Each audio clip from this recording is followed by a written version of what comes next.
there's more Brits asking me for pictures and asking me for my predictions. And then there's Americans turning up. Yeah. And then there's a couple of people from China that have turned up. I've met the Chinese ones, it's growing, and it's growing. And guess what? They're all expecting something special. Listen, as a fighter, let me just ask you this stuff, right? Do you enjoy this element of fight week? You know, like a big kind of build-up? Because you had one against Fabio Wardley. You had a bit of a build-up for that fight in particular. Do you enjoy it? Do you just want to get it out of the way? What goes through your head? It's a real strange one, because I always say this to my close friends that call me my family. They speak about after how they enjoyed the fight week and it was brilliant. Well, guess what? I know a hotel room. I know the walk that I do to keep my mind sane. I know the couple of people that are with me. And other than that, there's not a lot that goes on for me. I'm just very focused. But for everyone else, they come, it's sort of it's an event, and there's no bigger one than this one here. So I bet everyone here is enjoying it. But I'm sure the fighters are more focused, relaxed at the minute. But they know they've got a big job on their hands to come Saturday night. And the other thing they've got, of course, they've not Fraser's problem, is they've got making weight problems. You know Mark Chamberlain. We spoke to him yesterday. You know, he's not casually picking up a donut as he leaves the stage. You know, Anthony Cacace, Apache, he's not just, or Apache Cacace even, he's not casually leaving the stage chewing on a donut. Those guys are down on ounces. So there's that element to fight week. And there's something that people ask me. People seem to imagine I was around in 1960. I ain't that old. I might have been a baby in a pram, but I wasn't that. Muhammad Ali fights at Wembley against Henry Cooper. It's a bit of an insult when people say that. But I do know something about fights in the late 80s and the 90s. Some of the greatest fighters in British history. Some of the greatest fighters in world history. And I covered Oscar De La Hoya peak, Lennox Lewis peak. They didn't do this in fight week. Like, we'll talk to Lennox before the fight. We'll get him we'll get him up here. And I'm telling you, he thinks these guys whisper are crazy. So they got to do something on Monday, Bunsey, yeah. And on Tuesday, yeah. And on Wednesday, he doesn't believe it. What you guys do now, what modern fighters do now, compared to what guys only, 25 years ago did. It's ridiculous. It's like two different businesses. And I understand what Lennox is saying there, but I get this. A lot of people say, why do you have Team Fury, Team Usyk? Because this is where the team do their work this good week. Point. This week is, you're the only one in there fighting, but right up until that point, your team is your backbone, and you need a strong team and a good team. And I don't think there's many more stronger teams than the two we've got here, because they're willing to give as much as the fighter's going to give. Outside of the ring, as much as the fighters are inside the ring. Point. But by this point, all the work's been done, right? Everything that Fury could do, he's done it. Everything that Usyk could do, he's done it. Nothing new is going to happen between now and then, right? It's just about professionalism now. Going to bed on time, eating what you know you need to eat, staying hydrated, not being in the sun too much, not being out in the heat too much. Not doing too much. Yeah, not putting the aircon on too much, off your feet. You don't want to do too many steps. But these guys, like I said, these guys are so experienced and they've been around the block. They'll have their own routine set out for this week. They'll probably be doing the same things they do now that they've done for all the rest of the fights. It won't surprise me at all. So to pick up on that point, Dev, you probably can't win a fight from this point, but guess what? You can lose it if you get it wrong. Yeah, exactly. And that's crucial. That's critical. If you do what you always do, you won't lose it between now and the ring. You'll lose it in the ring. But you can, without a doubt, it can all go wrong if you vary. If you have the air conditioner on too much. If you're not used to it. If you get restless, like the famous Hassim Rahman against Lennox Lewis, when he was up all night in the casino, walking around, signing autographs, posing at the tables, wandering around, because he was so mad. Lennox is sleeping for 14 hours, then staying in bed for another 6. Hassim's everywhere, gets knocked spark out. So without a doubt, you can lose it between now and that first belt. Guaranteed, if you do things wrong. Do you know what? That's interesting, because Steve, I was actually watching your interview from this week with Tyson Fury just earlier on today, and at the very start of it, he was very short. He didn't really give you too much, and there was a point where he just started going all the way in, and he looked to his team and he said, I said I wasn't going to give too much in these interviews, and I have. And he slaps his leg, I said, I can't believe it. I said, it was great. It was great. Because this is Tyson. Yeah. The character is, he doesn't want to hold back.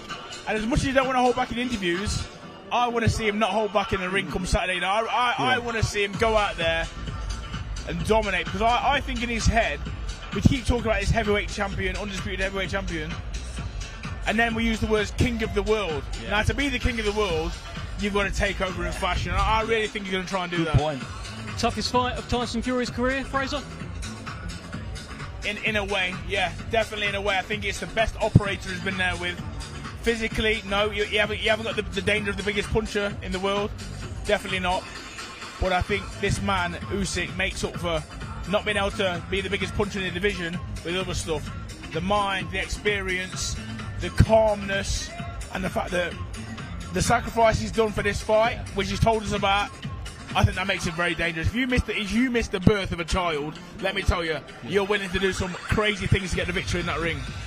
And that mind that you talked about, that's the closed door. You can't get in there. I feel like maybe Tyson did try initially. Maybe he went knocking. Maybe maybe there's a way in here.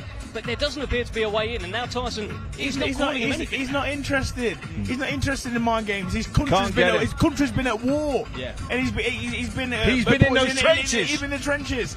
So do you think sticks and stones? It's not going to work. Tyson thinks he has got in there though. Now, whether that's like him playing a double bluff. Yeah. To make Usyk go to bed at night and think, is he in there? He's not in there. He's not. Dev, he's not. You've been around him. He's not even close to in there. If there was like a 10-foot halo around him, he's not even inside the halo. Let's get it right. But Tyson's started the last couple of days saying, listen, I've been living rent-free in his head for 2 years. Has he? Sorry, has he, heck? He hasn't been living rent-free in his head. And that's also what makes it so entertaining. Because this week, as you know, he hasn't even tried to penetrate the head. Listen, Steve, sometimes saying less is more effective. Let me tell you, and I think Usyk, you dropped one line when he was asked about Fury's weight, and he said something like, nervous people lose weight. Yeah. And for me, he ended it there, and it was powerful. It was very powerful. But do you think there's still a chance? Because I remember the Deontay Wilder build-up where Tyson kind of dictated play. When he went high, Wilder went high. When he went low, Wilder went low. And now, as we're getting towards the business end, could there yet be another twist from Tyson Fury? Because he's being nicey nice at the moment. Still 48 hours or so, well, even more than that till the fight. Well, I saw him change a couple of times with the Otto Vallon. He changed on about the Thursday and the Friday. And certainly in the second fight with Wilder, he changed there. So and he can change. And I was a little not disturbed by what I saw, because afterwards it all came out, it all worked out well. But I noted it. I would not be at all surprised one single bit if we see something different from Tyson. Maybe just a change in his demeanour, not wanting to laugh and joke and wave at people in the crowd. That would not surprise me if we saw, I don't want to say a raw edge, but just a little bit more, maybe aggressive. Maybe that's too strong a word there, but I wouldn't be surprised if we see something different, a little bit different. Is it fair to say that Oleksandr Usyk has never ever boxed anyone like Tyson Fury, and Tyson Fury has never ever boxed anyone like Oleksandr Usyk? Is that fair? 100%. You know, these guys they've done their camps and they've got sparring in, and they've probably tried to imitate each other. Yeah. But I can tell you this: you can search this planet far and wide. There's one Tyson Fury and there's one Oleksandr Usyk, and that's a fact. Has he been in the ring with someone like Tyson? Maybe he's been in the match with someone as tall as him, but someone with the skills and the mindset, definitely not. Let me ask you a question. Let me ask Fraser a question. Dev, if you are Tyson, is it easier to find someone that might be like Usyk, or if you're Usyk, is it easier to find someone that might be like Tyson? I take on board that it's impossible to replicate them, but who had the easier job putting people in camp to help them, if any of them did? I think probably Usyk, because I think he would have just been looking for lumps, you know. Yeah. High lumps. Yeah, high lumps. He probably knew he wasn't going to replicate the skill. You know, like I say, we've seen loads of boxers, loads of fighters. There's no Tyson Furies about. Yeah. But at the same time, it wouldn't have been easy for Tyson either, because I've seen some of his sparring partners, really good sparring partners. He's had Ty Mitchell there. He's very unorthodox. I've seen him in the gym make a fool out of really good fighters. So you try your best, but you're never going to quite get there. So I've even seen people that are fighting southpaws do rounds with orthodox people in the camp just to get the rounds in. Yeah. You don't quite get the style, but you get the rounds in. Sometimes you gauge a few things. But I think the sparring has all been about conditioning, and when you get in there, it's going to be a mind game between them. So what will we see today? In that ring behind you, Steve, you've seen so many Tyson Fury workouts over the years. Hey, you've seen so many Oleksandr Usyk ones. What are you expecting today? Well, first of all, I'm hoping no one falls from it, because I got up on the outside of it a couple of hours ago, Dev, and let me tell you, I was a bit like that. That's a proper drop up there. It might look like there's loads of space, but when you're up in the ring, there's not loads of space. Plus, you get a few things. We won't see very much today, and partly that's because of the heat, and partly because that's a routine. But, you know, in history, there have been several open workout media days, workout sessions in the week of a fight, where things have been shown. You have picked up little teasers, little clips, just small things. And I'm always stunned. I'm amazed that a boxer will go in that ring in front of the media, being filmed, and, you know, you might be up here, the Zone boys might be over there, the Sky boys down there, and they'll show something like they'll show waiting for a left hand and then throwing a big right hand. And I'm thinking, are they showing that because they're going to use it, or are they showing that to make us believe they use it? Then when they get in the ring, they go and do it. I find that staggering, that you give anything away during this open workout. Right? Here's a bit of controversy, Steve, because I've often had, not arguments, but I've often had discussions with my trainer. Sometimes I want to do the open workout, and I want to do it properly, because I want to get a feel. I want to feel good, and that's all it's about this week. Remember, feeling good. Now, people have different beliefs. Can someone see something now, this close to a fight, and make it effective during the fight week?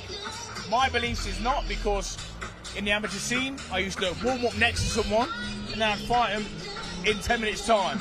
Now, obviously, when the pros, it's different. But I'm not too sure on the argument. Is there something you can take this close to a fight? Because you're 10 weeks, 12 weeks tuned to doing something anyway. Do you know what I mean? So it's a difficult argument. Well, how about this then? I'll turn that on its head, Dev. How about this? What about if there's something which you didn't see, and after the fight you realise you missed it? I'm thinking Andy Ruiz against Anthony Joshua in New York. And Andy Ruiz, lovely guy, big pot belly, loads of gold, smiling, great goatee.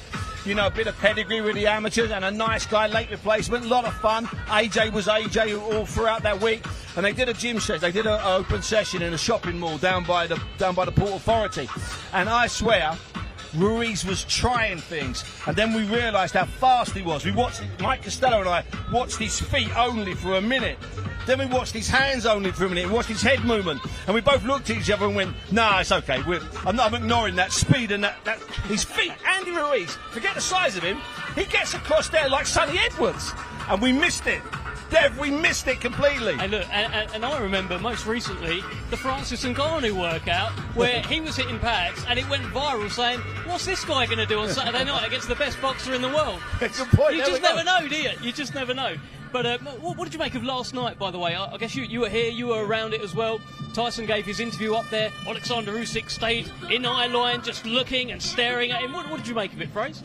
I mean, last night, I'll be honest, I think we got an Oleksandr Usyk that wanted his bed, and I'll be dead honest. I don't think he was too interested in being here, because ultimately you're doing a catwalk, you get in there, you're waving at a camera, and you know, like I say, Lennox, like go back to what Len said. Why are these guys doing this? We've got the biggest fight ever happening on Saturday. These guys are wanting to protect themselves and rest.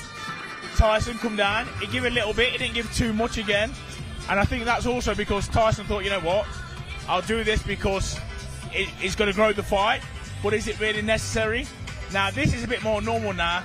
Open workout, media day tomorrow, and then waiting. But I think that one there it's a little bit new to everyone. It's, you know, the grand arrival thing. You don't really see that often. So I think we'll see more today and going forward, because it feels more like a normal fight week now. It's Wednesday and things are really kicking in. Well, I'll tell you what we're also going to see a lot more of. Andy Clark, who has joined us. Andy, you're very welcome. How are you? Great to be here. Great to be here. I could confirm that I also missed what Steve and Mike Costello missed, because I saw all of that stuff too. And during that week, we were all saying that Andy Ruiz would get ironed out in the first 3 or 4 rounds, and there was no evidence for it at all. And after the event, we all felt like clowns. But that's the game we're in, isn't it? Listen, that is the game. That is the game we're in. Andy, I've not really had a chance to speak to you yet. We're on day 2 of fight week. It's workout day. What are your kind of impressions, your thoughts right now? I think having seen the pair of them up close this week, because Fury was doing his photos in the room that I was in on Monday, physically he looks good, and you would expect him to be maybe a little bit lighter than the heavier weights he's come in at recently, but more really when you're getting a sense of how well someone has lived and how well prepared they are, their hydration, nutrition, rest. You just look at their skin and their eyes, and he just looks really well.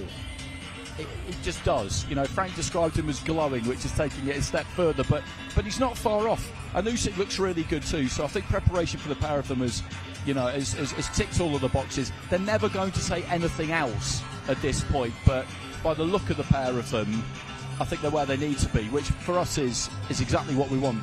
I think you're absolutely right about they're never going to say anything else. And Steve, I'll bring you in now. I remember the Francis Ngannou fight. It's a real point of reference. It happened in Riyadh. It opened up Riyadh season. But Tyson talked about how he trained for longer for that fight than what he would for a normal camp.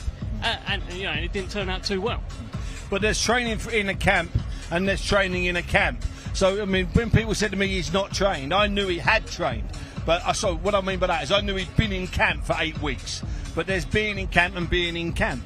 There's living like a monk. There's preparing to save your career, save your life, and guarantee the future of your kids and your kids' kids. And then there's training for a guy who had no right to be in the ring. And it's in your head. I don't give a monkey's what anyone ever says. It's in your head. Enough fighters have told me that have lost in shocks.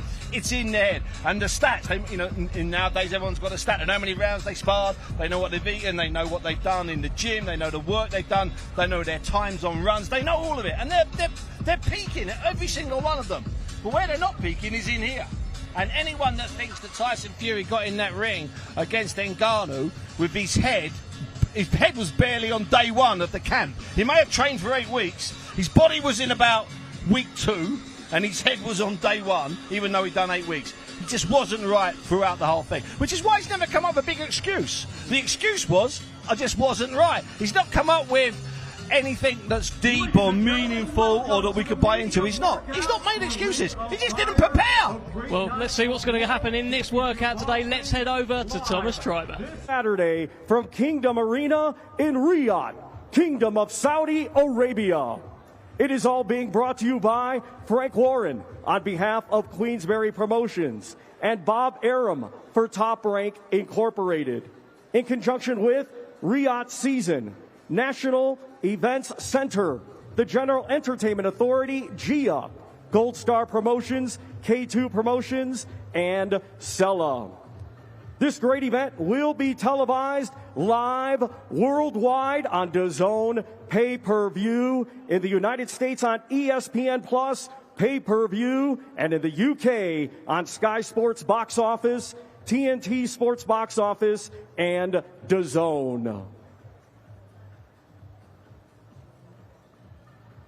Ladies and gentlemen, at this time, we would like to extend a big thank you to the custodian of the 2 holy mosques, King Salman bin Abdulaziz Al Saud, His Royal Highness, the Crown Prince, Mohammed bin Salman, and His Excellency, Chairman of the General Entertainment Authority, GIA, Turkey, Al-Sheikh.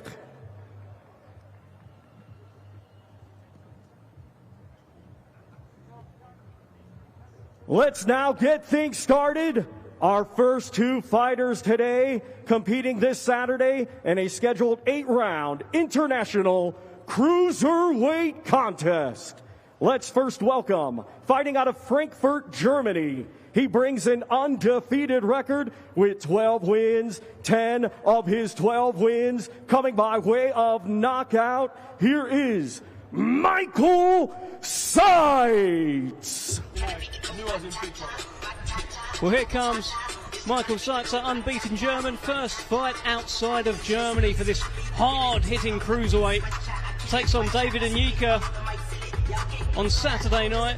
Anyika also unbeaten, 8-0. And Andy Clark, I believe you shared a gym session with Michael Seitz. Tell us. I think that's a slightly generous description. I was down at the arena gym to see Jai Opetaia, and he was there sat on one of the exercise bikes, so I went over to have a quick chat with him just to get a bit of background. And you know, he's really looking forward to this, as you would be if you're one of the away corner fighters. But what I found interesting was that when this fight was supposed to be in February, he had about 3 weeks notice. He stays in shape, he's one of those guys. The 3 weeks isn't bad, is it, notice-wise, for an away corner job? But once he realised that this had been switched to May and it was going to stay on the card, he then had 6 or 7 weeks when he was given a notice for that. So mentally he's had a long time to prepare.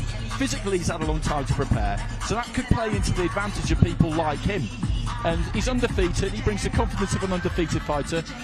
He's got big Evgenios Lazaridis, heavyweight fighter, training him in his corner too. So he's someone I've seen a few times down the years. Just great little stories, you know, how this all comes about for these guys, because they all have the same look on their face, don't they? They're here now, so they do believe it, but they also still can't quite believe it. Yeah, there's a few of them on this card where it's an opportunity, a golden opportunity to just change your life, sometimes with just one punch. Oh, these boys have got a golden ticket. Some of them aren't fighting for titles. Guess what? Some of them are fighting because guess what? This will open the door to bigger things. So, not just the main event on Saturday, even for the undercard. You do well, you'll probably be back here. You know, that seems to be the common theme. So I think every fight can be good because people are going to leave it all in the ring. He's had more contact, Michael, with the media in the last 48 hours than he's had in his entire life. And most of the people in the first 4 or 5 fights are the same way. Maybe David Nayaki, his opponent, he might be the one that had a bit because he's a big amateur star in New Zealand. But other than that, this is ridiculous for them. It's great for them.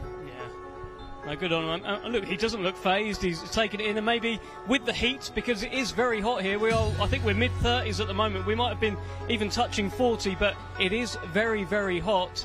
So I'm not sure we're going to get an awful lot more out of Michael Seitzer here. Maybe as it gets later this evening, as we head towards the main event workouts, maybe we will get a little bit more. Yeah, again, very interesting what a lot of these fighters are going to do tonight, because you know, we spoke about not winning the fight this week, but losing it. Some of these guys aren't going to want to overdo it. You know, I can see him there in a pair of tracksuit bottoms and a t-shirt. That indicates to me, has he got a bit of weight to get off? You know, has he absolutely, not? Fraser. You know, definitely. I think you're going to see the guys. You'll know who maybe got a bit of weight to shift. They'll come out and put a shift in. He seems very relaxed, in a good place, and now he's just doing his way. He's had a little jump around. And also, if you think about it, Dev, he's never been anywhere near this. You know, any of these previous, whatever it is, 9 fights or whatever, he's never been anywhere near this. He has no idea what's going on there. He's in a new realm. He's gone to some kind of unridden realm. Yesterday, today, tomorrow, it's all new to him. Native of Hamilton, New Zealand, now making his home in Gatton, Queensland, Australia. He was a 2020 Olympic bronze medalist, and now as a professional is undefeated with 8 wins, 7 of his 8 wins coming by way of knockout. Let's welcome David, the nice guy, Nyika. Well, here comes David, the nice guy, Nyika. All that talk of nice guys finishing last, I'm not so sure. He's a 2-time Commonwealth Games gold medalist, Olympic bronze medalist, 6'5" cruiserweight from New Zealand. Comes with plenty of backing, plenty of ambition, and he's a fighter that absolutely looks the part. Yeah, he does, and he's used to being... In fact, he's used to being under scrutiny. He's used to having an awful lot of people around him. He's used to a bit of expectation and a bit of weight on his shoulders. I tell you what, I know he's cruiserweight, but he's a big boy, Fraser, isn't he? I mean, I don't know how close you've been to him when you've fought on tournaments together, but he's a big old lump. He really is. And he's an athlete. If you're going to say anyone's an athlete, he is a pure athlete. I spent about 6 months with him because he actually come over and lived in Sheffield with us, training with GB. Yeah. So I've actually moved around with him a few times, and he's skillful. He's very skillful. He knows what he's doing. He knows where around the boxing ring. I think, you know, he was going to train in England, then he tried the American thing as well. And it looks like he sailed it back over his way now. He's in Australia, but he's a real talent. There's no doubt about it. Yeah, he was up on that British Lionheart squad with you, wasn't he, in World Series boxing? I mean, you look at the credentials, and a 2-weight Commonwealth Games gold medalist, Olympic bronze medalist, it's all there, really, isn't it? It's all there. Interesting that he's gloved up, following on from what you were just talking about there. He's gloved up, so he fancies hitting a few pads and just shaking off, not rust exactly, but fight week's different here because it's so hot outside during the day. You can't really do a lot, and the fighters have told me you get cooped up in the hotel and you're just not able to just do the things you would normally do, and so something like this is often a bit more appealing for them than it normally is. Again, I know David, and such a good athlete. I can't imagine the weight being a problem for him, you know. I see the way he lives his life, and I've lived with him, so I do know that.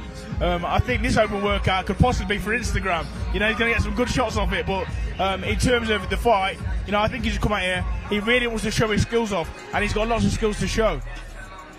I mean, we have had open workouts where fighters, AJ does it quite a lot. He'll come out and he'll watch some kids skip, and he'll give out a few T-shirts, and you realise he hasn't done anything. And then another time, AJ took about 10 minutes to have his hands wrapped while kids were skipping around him.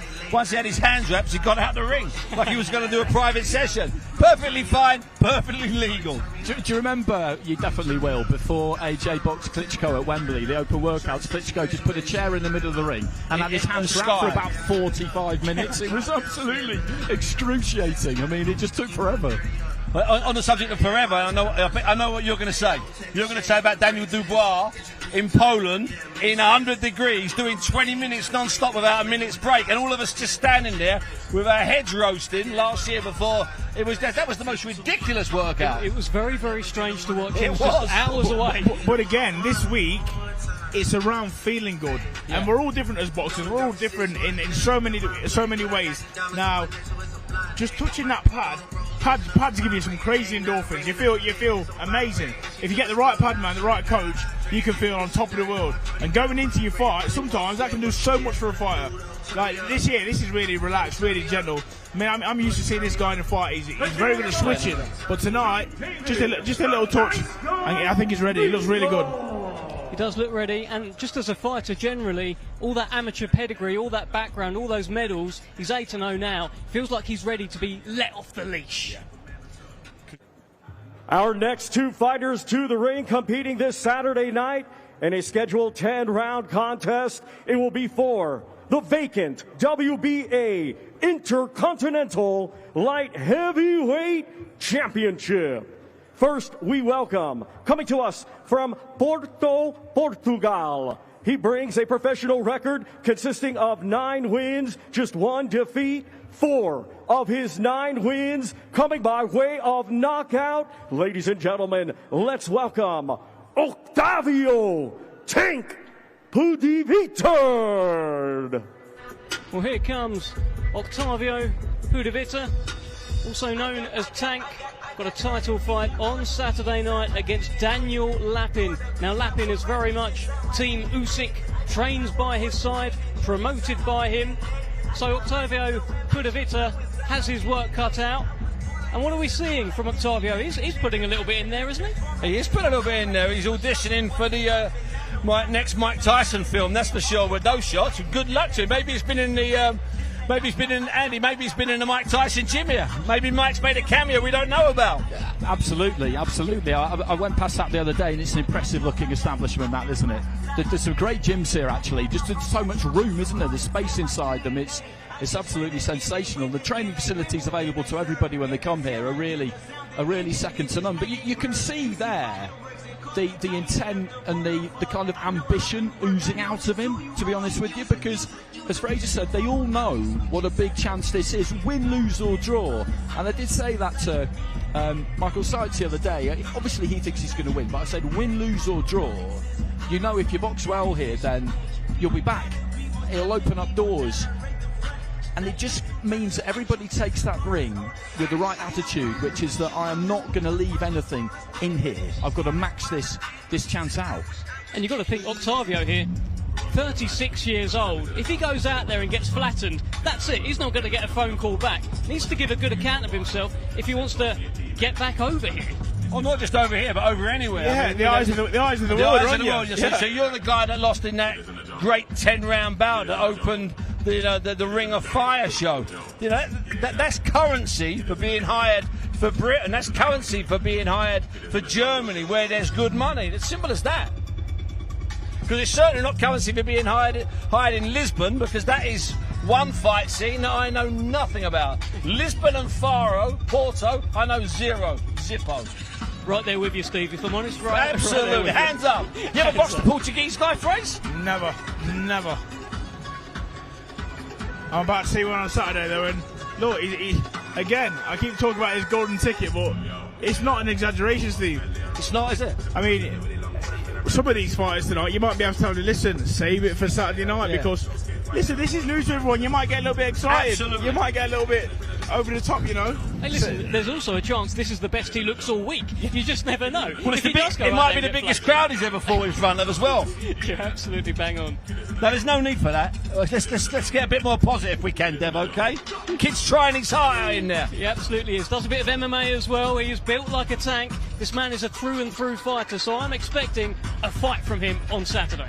Yeah, I agree. I think that's what we will get. But Steve makes an interesting point there, because you just don't know how nerves are going to affect people as the week progresses. Early in the week, you might think, wow, this is new, this is great, I love this. And then as you get closer, you might start to shrink a bit. You see it during fight week. Somebody looks a bit nervous at the start, then they get a bit more used to it. His opponent this Saturday night, a native of Poland, now fighting out of Kyiv, Ukraine. Undefeated with 9 wins, 3 of his 9 wins coming by way of knockout. Let's welcome Daniel Lapin. Well, here comes the unbeaten Daniel Lapin, very much part of Team Usyk. Trains alongside Oleksandr Usyk, has boxed on plenty of his undercards, and is of course promoted by Usyk 17 Promotions. You can see Serge Lapin in the corner with him. He's a huge light heavyweight, and he hasn't put a foot wrong yet as a pro. No, he's well scored. I like him. He's a good character. Doesn't lack for confidence. And we talked, I think yesterday or maybe the day before, it's been a long week so far and it's only Wednesday, Dev.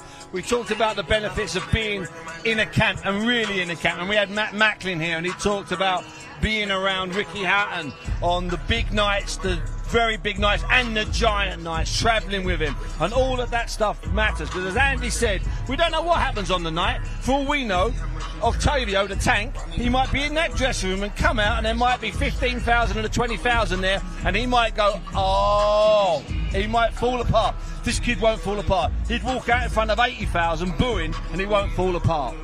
He's got that contraption with the ball sort of half attached to his head. Fraser, are you, do you use this as part of your kind of routine? Are you a bit of this? The simple answer is, Dev, I'm not quite good enough. The coordination's not there. Saying that, Big Joe Joyce, he's a bit of a wizard on that, you know, and it seems to do him all right. But yeah, like I said, another one, it's a really relaxed, open workout. Come in, do a little bit of this, a little bit of that. It looks to me like a man that thinks, you know, the work's done already. It looks like he's had a solid camp, and being in the team that he's in, I imagine that's absolutely right. Just a quick word, Dev, on Joe Joyce. I know we're talking about a light heavyweight here, but Joe Joyce does lots of things that 6'5", 18 stone men shouldn't be able to do. He does a zillion unbelievable amounts of things. There is no end to Joe Joyce's magic box of tricks that he can perform away from boxing. Shout out Joe Joyce, and my understanding is there will be some fight news about Joe Joyce dropping next week, so keep an eye out, keep an ear out. Great to bring him up there, Steve. But we are looking at young Daniel Lapin, unbeaten. Yeah, he's just going through the gears now. Yeah. He's going through the gears, but you know what? You can see it's only a little bit shadowboxing, but you can see the skill set. Yeah. You can see the quality, and other than that, you just look at the size of him. Yeah. You know you're in for an awkward night's work. That was a big change up then, wasn't it? He went from hitting the ball and moving around, and he went 4 gears up instantly. Just show you a little bit. Yeah. Only a touch. Well, that's Daniel Lapin. We're expecting Thomas Triber to very shortly announce Isaac Lowe and Isaac Lowe's opponent, who a fight we're looking forward to on Saturday night. But that was Daniel Lapin. I'll tell you, I'm looking forward to seeing Isaac Lowe and his opponent. Isaac Lowe, I don't think he gets enough credit for being a part of Tyson Fury's rebirth by his side. And he was one of those men that, as we talked about last night evocatively, dropped that ladder down into that pit to help Tyson up, and he was there grabbing him and pulling him out of that pit. You're right, he doesn't get enough respect for what he did. It doesn't have to be the man that puts the money. It doesn't have to be the man you're sparring with. Sometimes it can be the man you're crying with. And there may have been a lot of tears between those two. But you can have that, by the way, Dev. but they're the real ones. I like that. They're the real ones. Crying with. They're the people you want in your team. He's not looking for credit. He's not looking to be front and centre. He'll do it behind the cameras. He'll do it in the dark. He'll do it on you. He'll be there with you on your best day. And guess what? He's next to you on your worst day as well. That's a real teammate. That's a real friend. What I liked earlier at the Grand Arrivals yesterday, he was asked a question about Tyson Fury. He said, that's all well and good, but I'm here to fight as well. He's got to fight a very important one, Andy. Yeah, exactly, and it's great being part of the big camps, and of course you can learn and all that kind of thing, but you want your own big nights. You want to step into a position where you're the one who's bringing fighters younger than you in for their experience. You look at that and you have to be ambitious. It's what you want to aim for, otherwise you may as well go and do something else, because all fighters have to think that way. He has been a bit unlucky as well when you think about the draws he's had for major titles, and a tough night at Wembley against Nick Ball. He's rebuilt since then, and I'm looking forward to seeing what he's got on the weekend. I'm looking forward to it too. Let's head back over to Thomas Treiber. Ladies and gentlemen, our next two fighters competing this Saturday in a scheduled 10-round international featherweight contest. First, let's welcome a native of Afghanistan, now making his home in Dubai. He brings a professional record of 16 wins, just 1 defeat, 5 wins, coming by way of knockout. Let's welcome Hasibullah Ahmadi. Well, here comes Hasibullah Ahmadi. He'll be taking on Isaac Lowe on Saturday night. Important fight, of course, for him. We're talking about Isaac Lowe. What a moment it is for Hasibullah Ahmadi here. 16-1, 5 knockouts. Could be a bit of a banana skin. He's a former WBC Asian featherweight champion. And he's landed himself in Riyadh for a fight against the Westgate warrior, Isaac Lowe. Let's have a look at him.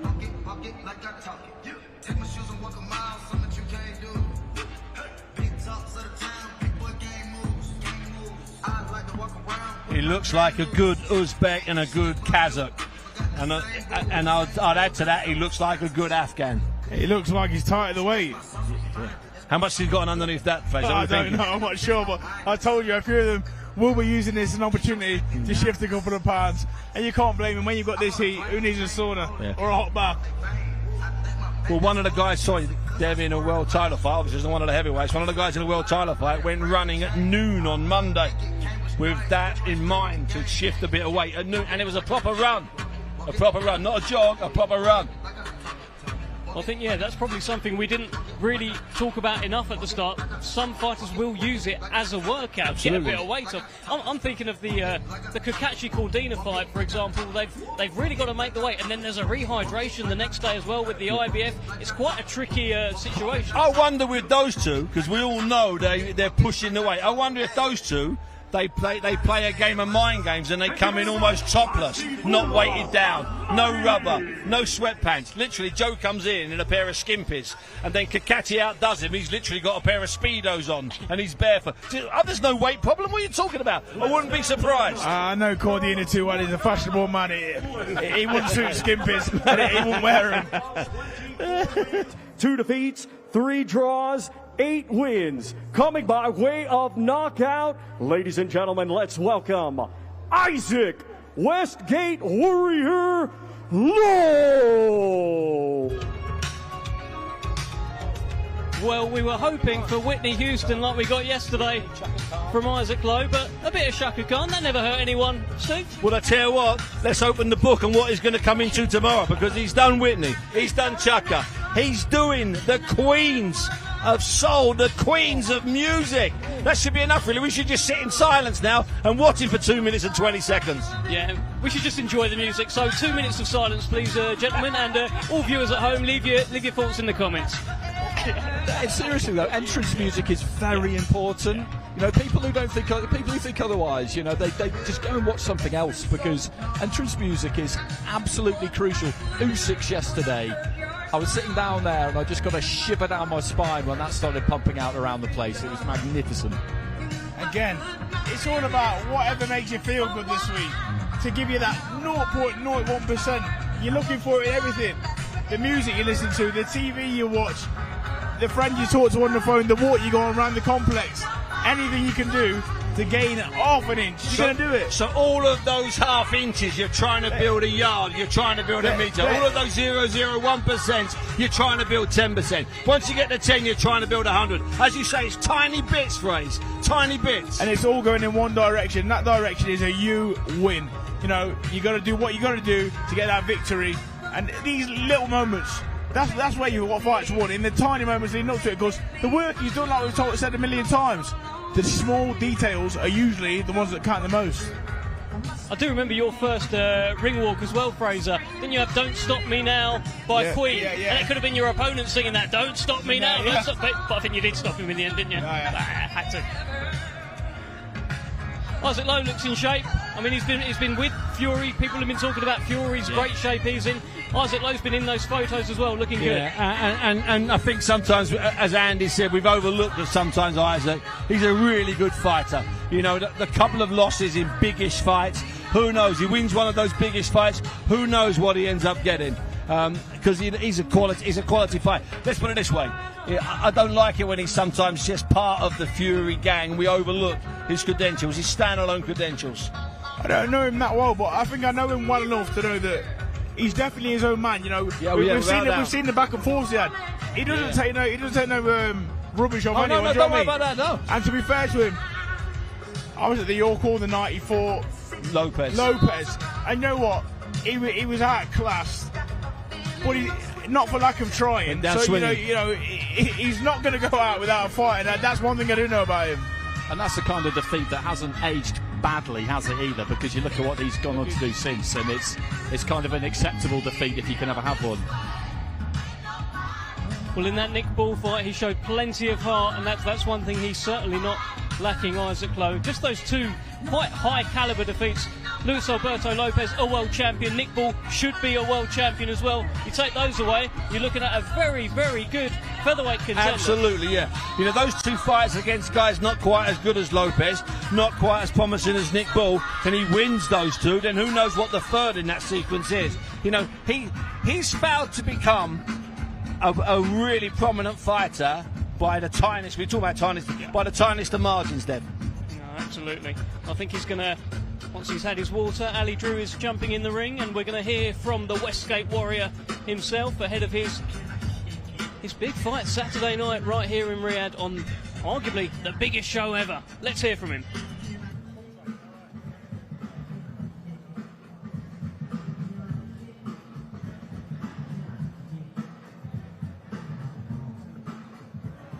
Isaac, come over.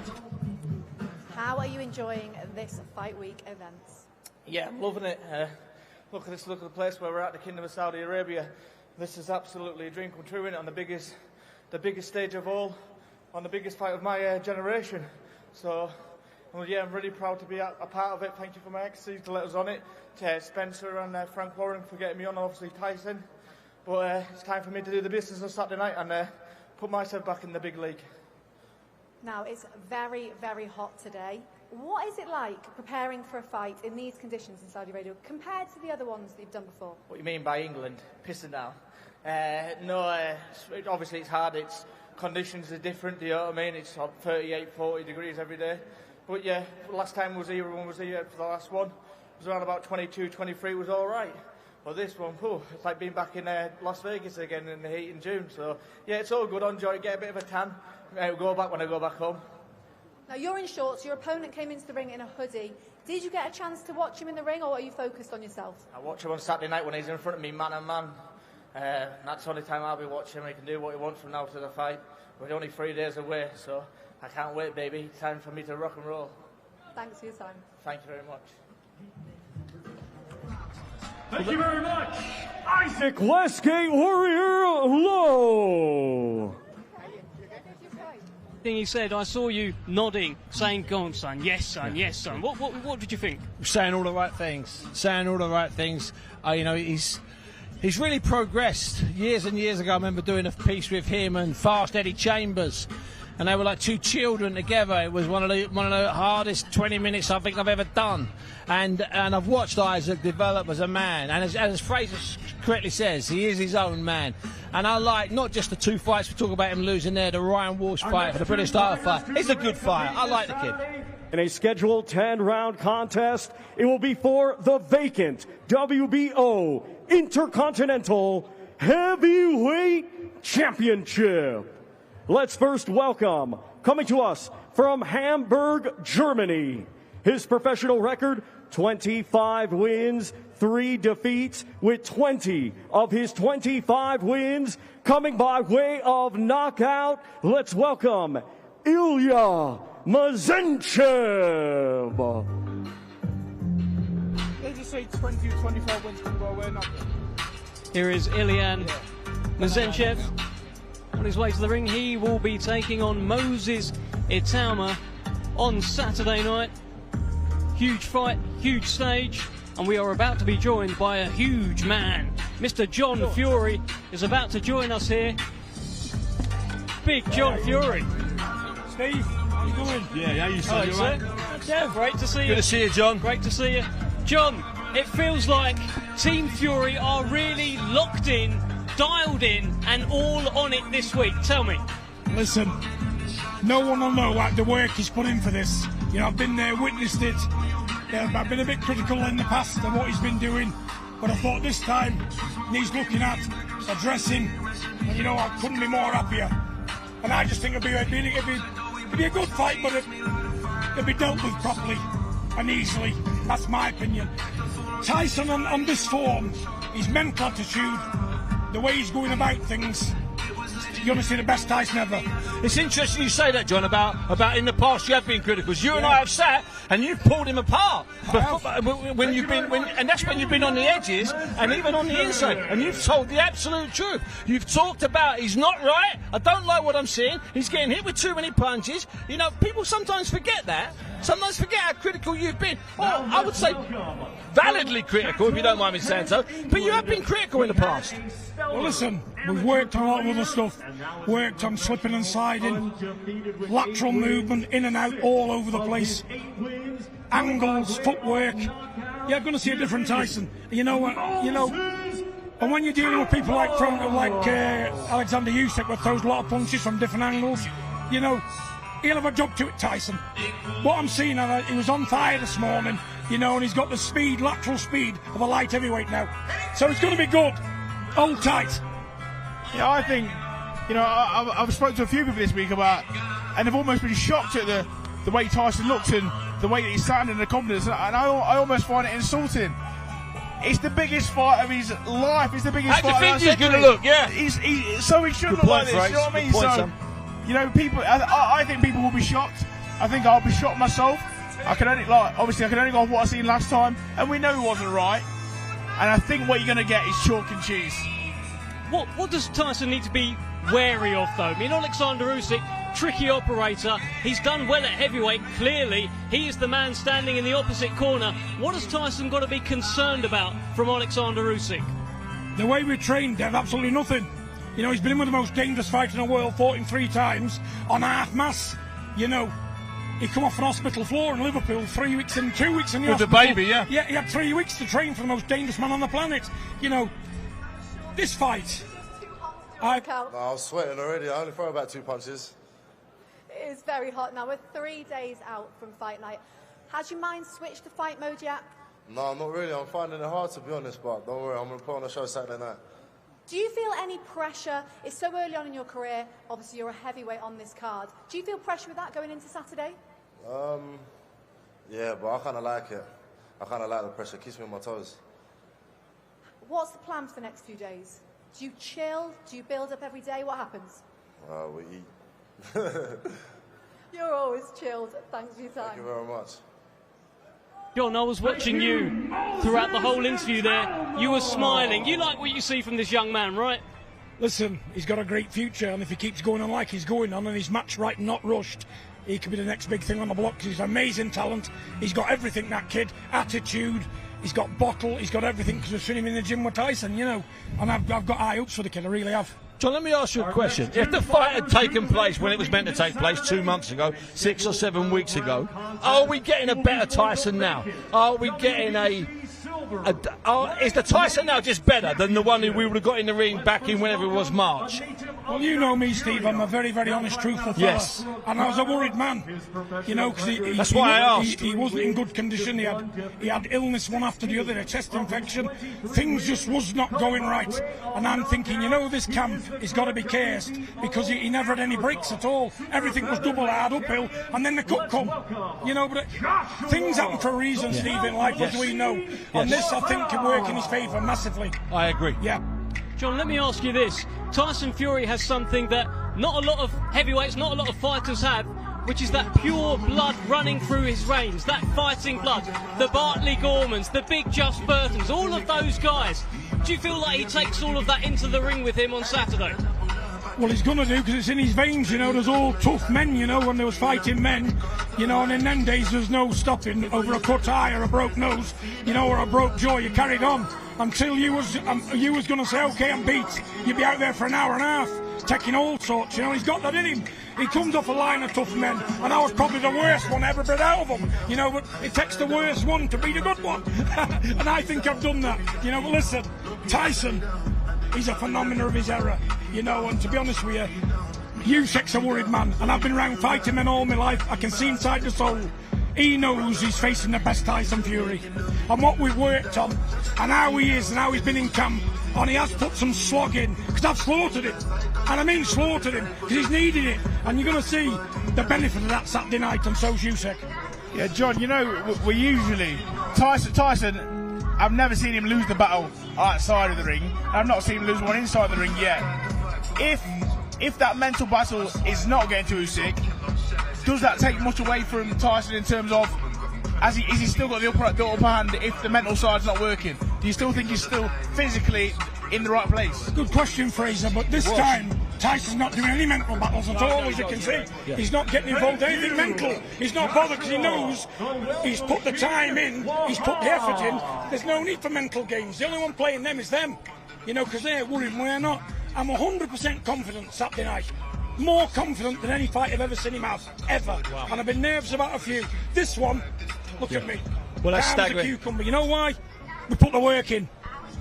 Listen, we know that belts don't always mean a lot to Tyson Fury. He has won every belt that there is, but not held them all at the same time. But what would it mean to the Fury family to be able to say that Tyson Fury, the Gypsy King, was the undisputed world heavyweight champion? What does it mean to the Fury family? Well, let's put it this way. He says this, he says that about them belts. They mean the world and more to me and his brothers and his family. It's our name, it's our legacy, and deep down inside of Tyson, he's as deep as the ocean. He cares about them belts dramatically, and he wants them belts like we all do. You know, and it'll be a dream come true. You know, we're at the top of the game, and it'll be icing on the cake, and I think I'll be drunk for a month, and I'll party for 12 months. You know, it means the world, Deb. You can see how we all are. We're passionate about it. Emotions run high. You know, we're invested in this fight, you know, because it's intriguing. Usyk's done his job. Usyk is rated. They think he's better than Tyson, you know, but I believe that'll bring the best out of both men. You're going to see a cracking bout. Usyk's going to bring his A game, I hope. I hope I see the best Usyk, because I want the best man to fight the best man at the best. And I think that's going to happen Saturday night. And the best man will win. And win, lose, or draw, I'll be the first one to say congratulations to both boys. You know, for sportsmen at the end of the day. But I know one thing. He's going to produce a lot more than I've seen, 10 times more, to even come close to this Gypsy King on Saturday night. And I must say, John, other than just the Fury family, this is me speaking as a British heavyweight. Yeah.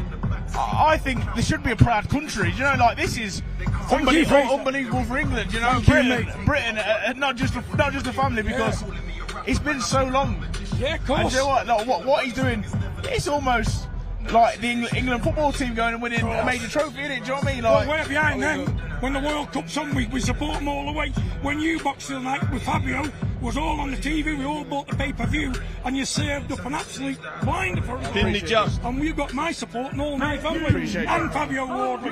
2 heavyweights in the future. Well done, both boys. Appreciate it, mate. Thank you. You know what, John? We've had some chats, you and I, over the years. We have, Steve. In some odd locations over the years.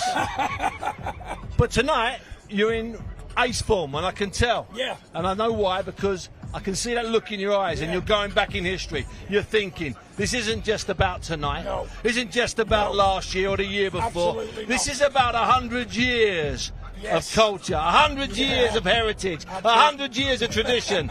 And that's what you're about, John Give me Boy. goosebumps, Steve. That's what I try to do, John. Yeah, well, listen, it's working. But all I can say, the only winners here are the fans. It's going to be a great fight. Ukraine's a great country. They're great people. They've got their own problems. Got to be with them all. Hope it gets sorted out. But, you know, they're putting their best foot forward with their best man. You know, and Usyk, for my money, is clearly the second best heavyweight in the world. So, there you are it. Don't forget to tune in Saturday night. Perfect. John Fury, we're going to let you go. I don't Thank think you, we Dave. can top that. Thank you so much, my friend. Steve, as always, a pleasure. Young Fraser, good luck in the future, my friend. God bless Big you. John Thanks, Fury.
To pieces, and he was so excited. And this is before he went massive. And I used to watch him when he wasn't on such big cards. You know, he was on a card in America in a casino. I thought, wow, who's this? Steve, I'm guessing, Steve, you were there the night he boxed Cleverly, because people talked to me about that in hushed tones, that this guy, you know, arrived and he just unloaded, and you were watching something and you were almost kind of watching it through your hands because just the sound of the punches landing. So nasty. Well, we're about to be joined very shortly by a young heavyweight who has a big fight on Saturday night, Moses Itauma. And I think he's going to park up right next to Fraser Clark, which is a nice image, which I'm sure we'll put on the screen. Good to see you, Moses. Francis, how are we? Salam alaikum. So, Moses Itauma, big fight for you Saturday. Yeah. First title fight, up there, look cool, look calm. Yesterday, look cool, look calm. Tomorrow, you look cool, you look calm. You just cool and calm. That's part of the plan. Maybe I'll get it from my dad, it's too laid back, but yeah, 100%. My first title, hopefully not the last. And for sure, I'm looking forward to these big nights. Fraser, I've actually sat ringside with you before watching a Moses Itauma fight. I think it was possibly in Telford as well. Yeah. And you were kind of like, well, this guy's quite something, right? Well, I think it's common knowledge. I'm a big boxing fan, and when this young man was coming through in the amateurs, and I was watching him, I was sure we was destined for an Olympic champion. He chose to turn professional, and ever since, you know, some people might have said, oh, he could have gained a bit more experience. He's doing the learning here, and isn't he doing it so well? I'm loving watching it. I'm trying to avoid his backhand from afar, if I'm honest, but he's doing ever so well. And honest to God, like I say, I'm a fan. And I hope one day he does win more titles, and I hope one day me and him headline over here for a world title. 100%. That sounds pretty good, Francis. Sounds good, and you know, Fraser's always been very complimentary about Moses, and I'm sure the feeling's mutual. So it's nice to see a bit, good respect between the guys. 100%.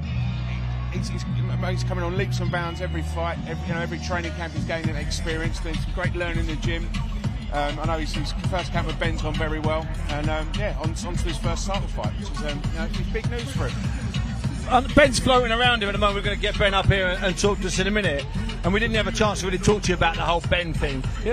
Are you, when you're there, Moses, is it like an old squad, England squad or club, or are you coming in at staggered times? No, we're coming in staggered times, but obviously there's some times where our times may clash, and I may see Anthony Joshua, and I'll ask him a few questions, and it kind of like. It's nice to know that I've got someone to ask questions, and he's been somewhere where I want to go. So it makes life easier. Because you are a sponge. That's a compliment. No, he's a monster sponge. Honestly, I've sat with him, and you can almost see him absorbing what you're saying. He ain't listening, he's absorbing it. Yeah, he's taking it in. And then you'll say something about him, right? 6 months later, he'll pull you over and he'll say, yeah, I really like that, Steve. Don't worry. He's a sponge, man. And sponges are good. Absolutely. Sponges are good. Sponges are good. I think it's a great move, him go with Ben and seeing the likes of Joshua around, because almost like a good young football team. Yeah. It's not quite as good without a few solid pros in the middle. Yeah, and I think all it does is bring you on. And like I say, he's in good hands, and I hope he's not in too good hands. He's not learning too much, because one day, I think we'll clash out here in a big one. That'd be a big fight one day, Moses. You and Big Fraser. Imagine.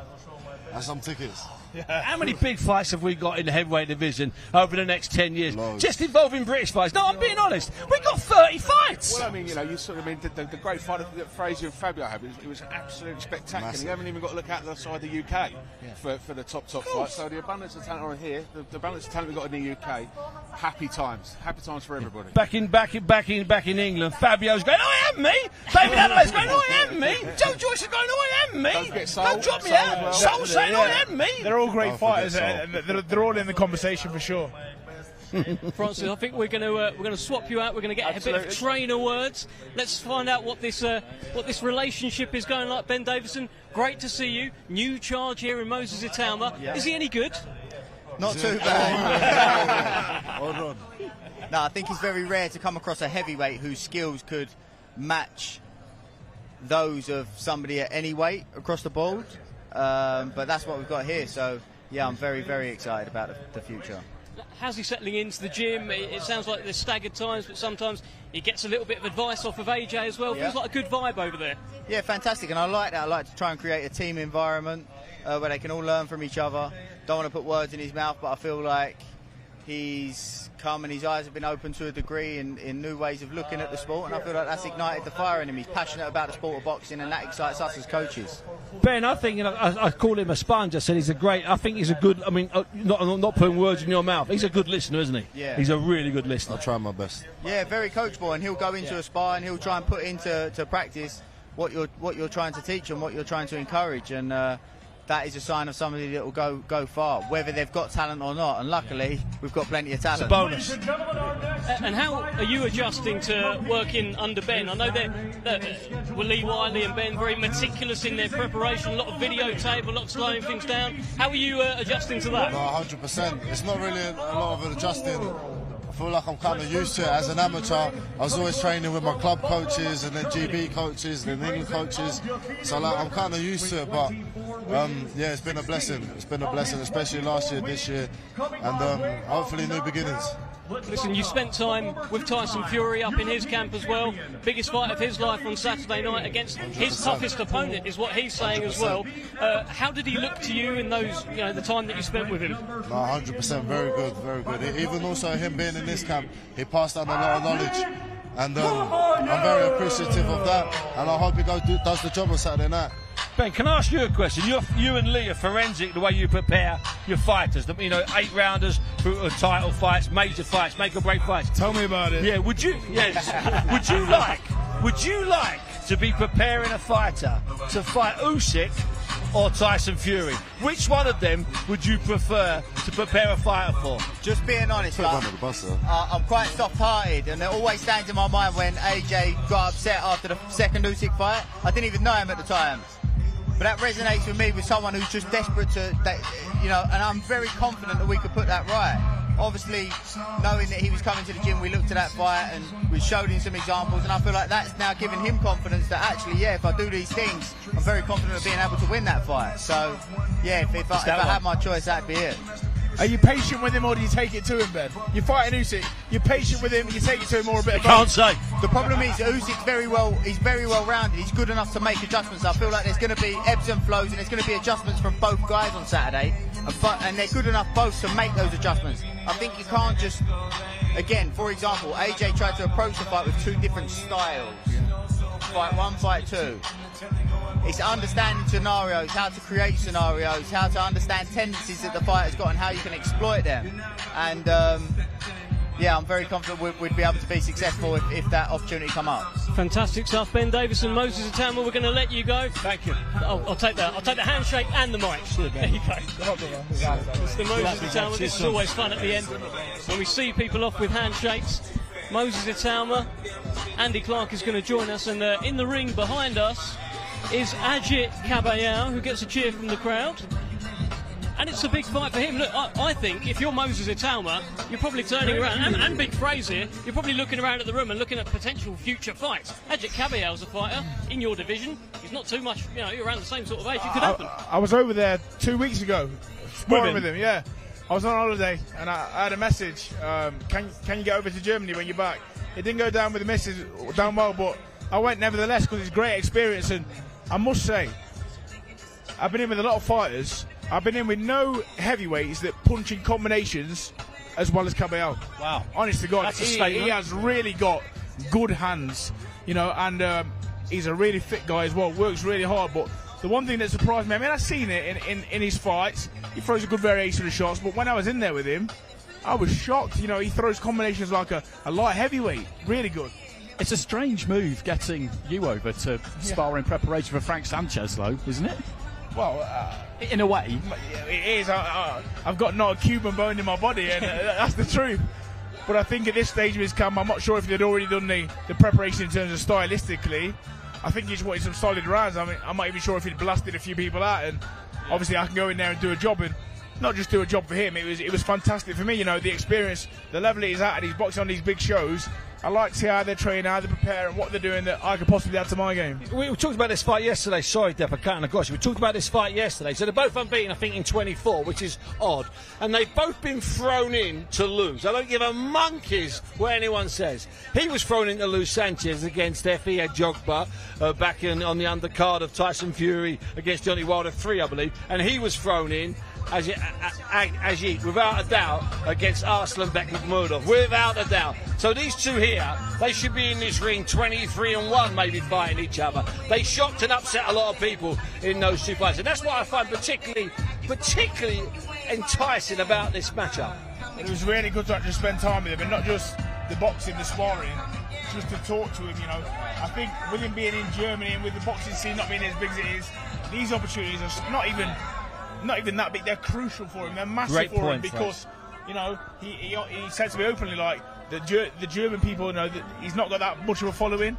This gives his eyes to the world, and with that knockout he had last time, brilliant. Yeah. That's made people go, wow, this is a real fighter. So I think this is his stage, and he's come to perform, no doubt about it. He's really come to put a show on. He needed that fight last time out so badly against Makhmudov, because I saw him box on a COVID show in summer 2020 outside in front of about 500 people. Later that year, he almost got a fight with Tyson Fury, but he went back after that and won the European title for the second time because he just didn't really have any other options. He felt like he deserved to step up. He got one against Makhmudov, and Steve's absolutely right. People thought that Makhmudov would take him out. He had other ideas. Winner stays on. and here he is against Sanchez. It's great, isn't it? Because that Jagba fight was a massive result, wasn't it? Massive result. And it was and I was there. It was a boxing lesson. Yeah, it was a shutout. Dominated. It's close to a shutout. I mean, he wasn't given that much chance. We say about Sanchez, he had a hard paper round, so no one quite knows exactly how. Not quite Ortiz, not in Ortiz territory, but not dissimilar. And he boxed a dream that night, Frank. I was delighted with him. Jagba was completely demoralised by the end, wasn't he? Had no idea what was going on. It was one of those things where the top-ranked matchmakers are so good, but after the event you looked at it and just thought, what were they thinking, putting him in with someone like Sanchez? He wasn't as demoralised as Arslanbek Makhmudov when he got that bash, because that was just, I mean, from ringside, that was staggering. And he did it. I thought Agit was brilliant that night. Brilliant. Absolutely flawless. And let's not forget the kind of reputation that Makhmudov had heading into that. Everyone was talking about how he was doing that terrifying sort of thing with his neck, like he had this Terminator vibe about him. That's what he was. He was meant to just go through Kabayel, right? Can't out if you can't do the fundamentals, unfortunately. You know, you can be as big and scary as you want, but boxing fundamentals get you a long way. Exactly the same in Francis Sanchez. Listen, we don't have to talk about the school he comes from, but we know they do things properly, and he's done it for years and years, so you can't turn up half-hearted against these kind of opponents. You know why? Because they take you out. They do what they're doing. It might not be super exciting, it might not catch the eye, but they'll do it well, and they'll do it for the duration. What was maybe really surprising about Makhmudov losing was he's surrounded by good people, boxing people, not idiots, not novices, and they were as stunned as he was. Whereas, I'm not being an after-timer, I wasn't stunned. It was obvious what he was. He was a slightly slicker Ivan Drago. Let's not mince our words. And he was great. He was marketable, and he was brilliant, and no doubt he had guts and he could bang if you stood in front of him. But some of the people around him, they were genuinely shocked because they thought they'd be back here probably in November fighting Usyk or fighting Joshua or fighting Tyson Fury, and as the favourite. I mean, that was their mentality, Andy. And I'm wondering, it's an interesting thing, Fraser, when you've got people around you who are telling you non-stop, you can't lose. And then that's what they must have been telling him. They're so confident. Can you get overconfident? It's a sin. It's a sin in this game, Steve. You cannot, in this division, it is a sin to think that you're even going to go in there and come out in the same condition, let alone come out victorious and then go and enjoy a camel ride inside. It doesn't work like that. You know what I mean? You've got to come as the underdog every time. You've got to come with that mentality that winner stays on. If I lose, I'm out. You know what I mean? So that's why I'm expecting every fight. I want to see life and death from the fighters. And you will. Listen, and nothing says winner stay on like Sanchez beating Junior Farr at the Day of Reckoning, Kabayel beating Makhmudov at the Day of Reckoning, them two having a fight with each other on this big show. Nothing says it like that, Andy. No, absolutely. The rankings these two got between them, absolutely sensational, because Makhmudov, off the back of not that much, had incredible rankings, and Kabayel beat him and just took them all off him. So this is 2 versus 3 with the WBC. AJ's number 1, but it's been billed as a final eliminator. That's right. And Kabayel, you know, we talked about Isaac Lowe a bit earlier on, and a massive part of any professional sport is just sheer bloody-minded perseverance, you know, keeping that belief when other people might have lost it. As our good pal Matt Macklin likes to say, you know, success is going from one failure to the next without losing enthusiasm.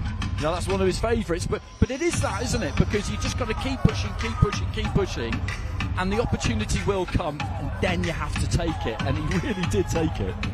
And what Saudi has done with its kind of unofficial league, we talked about this last night, with whatever it is, 16 of the world's top 20 heavyweights having fought here since we all started this movement in October. And this is not me being pro-Saudi, this is me being pro what's happening here. Doesn't make me pro-Saudi, it makes me a supporter of the unbelievable boxing that we're managing to get here. With all those fighters, you know, you can lose here and come back. We worked that one out. You can get recycled here as long as you give it something. As long as you give it some love in that ring, as long as you give it a go in that, trying to. There's no way to lose with this fight, assuming it's not a draw. Doesn't fight back here in October. There's no way. There's absolutely no way the loser doesn't fight back here in October. Who knows? It might even be a rematch. There may even be a rematch. You're looking at the unbeaten Cuban heavyweight Frank Sanchez, and tell me, Fraser, what does he do well? You know, you're a boxing fan. Tell me a little bit about Frank Sanchez here. Straight away, I'm looking at his feet. You know, it's the movement. he can punch. Yeah, he's got. Look at the movement. He's moving like a middleweight there. Hey. And Mr. Agit Kabayel has joined us. Agit Kabayel, another hard fight for you on Saturday. Previously, you took on the Lion. You became the Lion Tamer, and now you've got Frank Sanchez. Big fight, hard fight. Yes, you know, this is a hard way, you know, we train for this. I have a good training camp with Fraser Clark. Yes. Thank you, brother, for the help, for the sparring. We are ready for Saturday. Fraser, you were saying you weren't really sure why you were brought in for camp. You're not much like Sanchez, or Andy was saying that. How were those rounds? Did you enjoy it? Yeah, I think we was at the stage of camp where he wanted solid work, you know, and I will give it every one of us sparring partners. This man put himself through hell. I'll tell you that. Thank you, brother. There were some spars where, you know, I was concerned because he was really biting out his gum shield. But in these fights, in these situations, he might just have to do that on Saturday night. So what I do know is the victory, when it comes for Agit, was in the preparation. Because he went to dark places at times, and I'm glad I could help him. I learned an awful lot, and him and his team were so supportive of me, and hopefully I'll return there, you know, again, and we can do some great training together. Thank you, brother, thank you. Agit, so the last time out, we talked about it, you and I. You were meant to be knocked out. You were meant to lose. This time you're fighting a different kind of guy. Lots of movement. And maybe people still think you're going to lose. What is it with people? Tell them you're a winner. I don't know. The people don't like me, no? I don't know why. I like you. Thank you, brother. We train hard, you know. This is the next challenge from me. He have a good footwork. He have a good boxing skills. He like a Cuban style. I have a good sparring partner in my camp. Cuban, good, and help me. Yeah. Really, we train very hard for the fight. I'm ready. Let's go. I think the Cuban guy in camp. What's his name again? Sorry. Jose Laduet. I think he didn't just help you in terms of sparring. I think he helped you understand the Cuban style a little bit, and the way the Cuban goes. So I think that could have a little bit. You know, it could add a little bit. We've just seen Frank Sanchez on the screen. He's just completed his workout. What do you think of Frank Sanchez? He's a good fighter, you know. He's 24-0. He never loses in his career. I think for him it's also the big challenge, you know. And we will see, you know. I said I hate prediction. I didn't ask you for one. You know, we will see. I'm ready. Dave, let me just say, he's fast becoming my favourite heavyweight outside of the UK. Stop it, Fraser. Outside of the UK, he's fast becoming my favourite heavyweight. Thank you, my brother. Thank you. It felt like that was a kind of a breakout win for you last time against Makhmudov. For a while, you were the guy who just beat Chisora a few years ago, and then we didn't hear from you. But now your career looks like it's really heading up because of Riyadh, because of Riyadh's season. You're in a great place, Agit. Yes, of course, you know.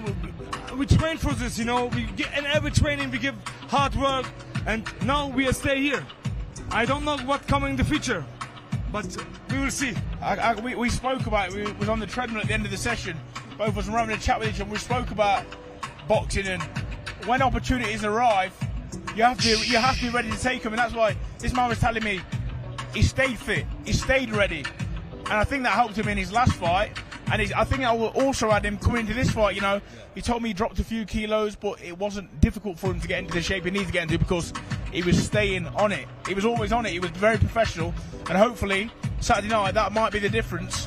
I don't know Frank personally, Frank Sanchez, but I know this man has prepared well in the gym, prepared well for the battle, and you know, I think that would all come to fruition. Thank you for the nice blood, brother. Really no worries, brother. No worries. There you go. Agit Kabayel, we will let you go. Thank you so much. Thank you so much.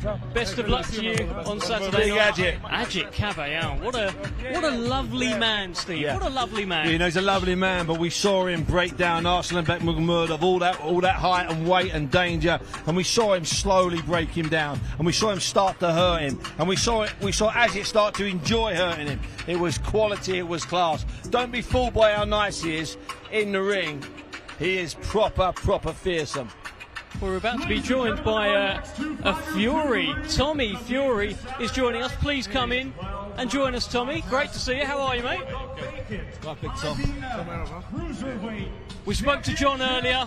John said the entire Fury team, the entire Fury camp, the entire Fury family is dialed in and ready for Saturday night. Tell us. Yeah, definitely. I feel like Tyson's in the best shape possible. Everyone can see by the pictures and whatnot, he's in fantastic condition. I think the thing with Tyson is he needs a challenge to get up for.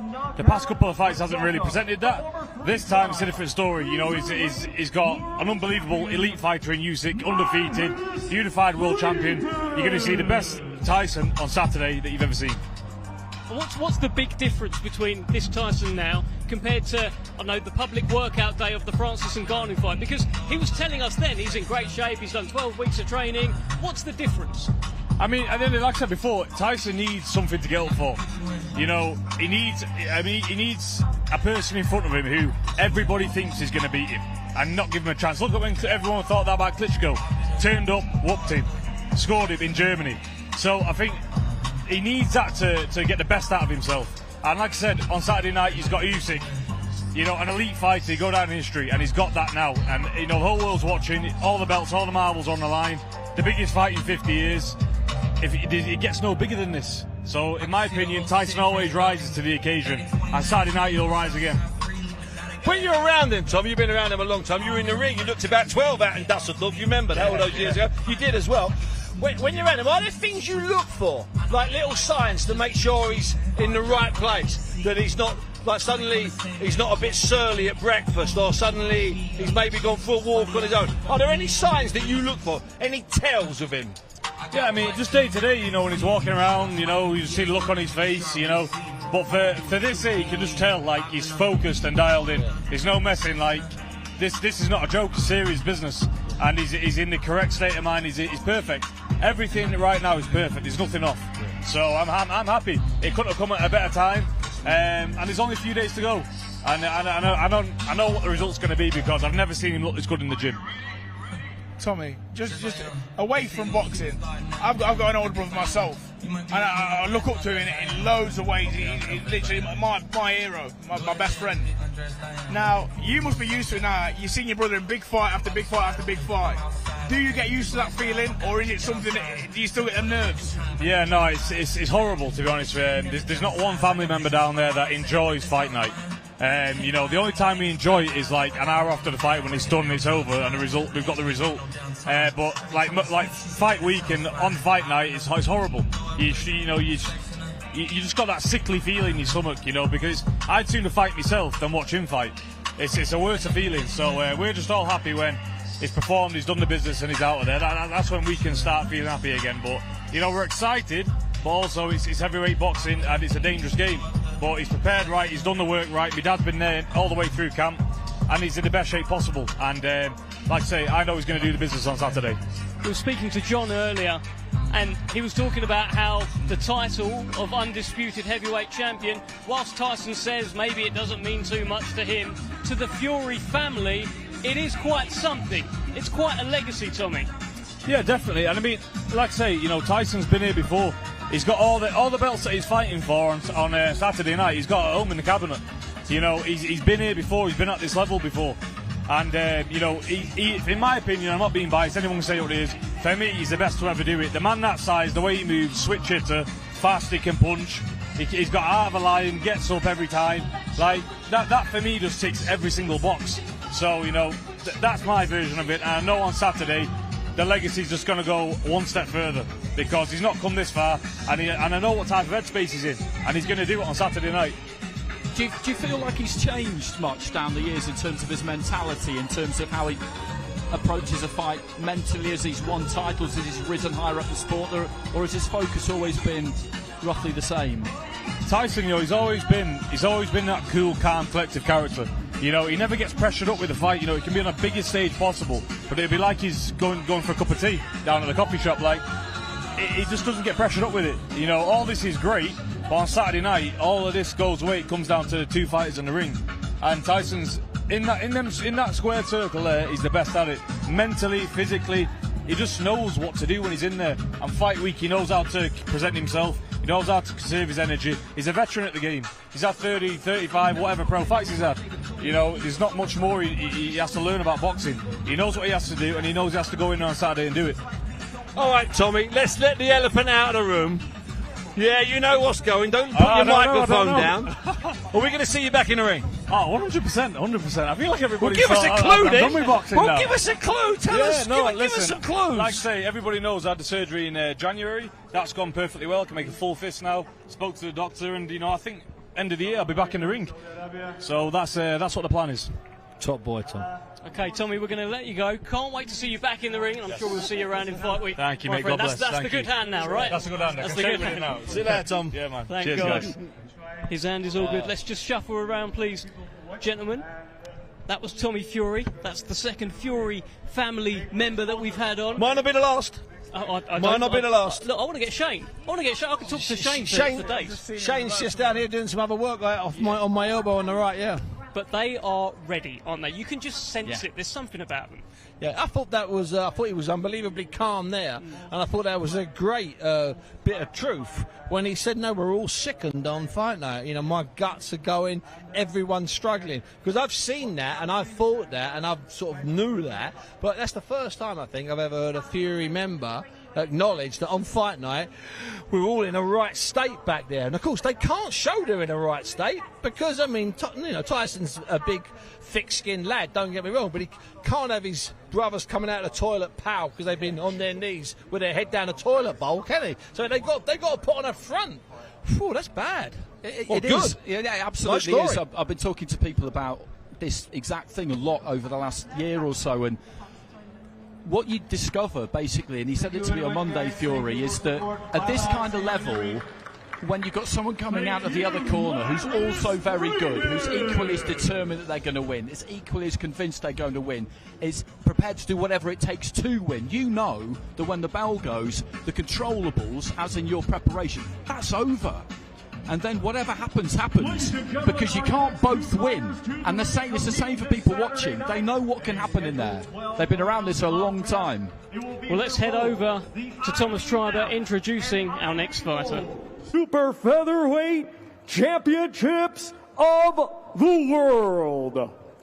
Let's first welcome to the ring, coming to us from Belfast, Northern Ireland. He brings a professional record of 21 wins, just one defeat, 7 wins, coming by way of knockout. Here is the reigning and defending IBO Super Featherweight Champion of the World, Anthony, the Andy Town Apache Cacace.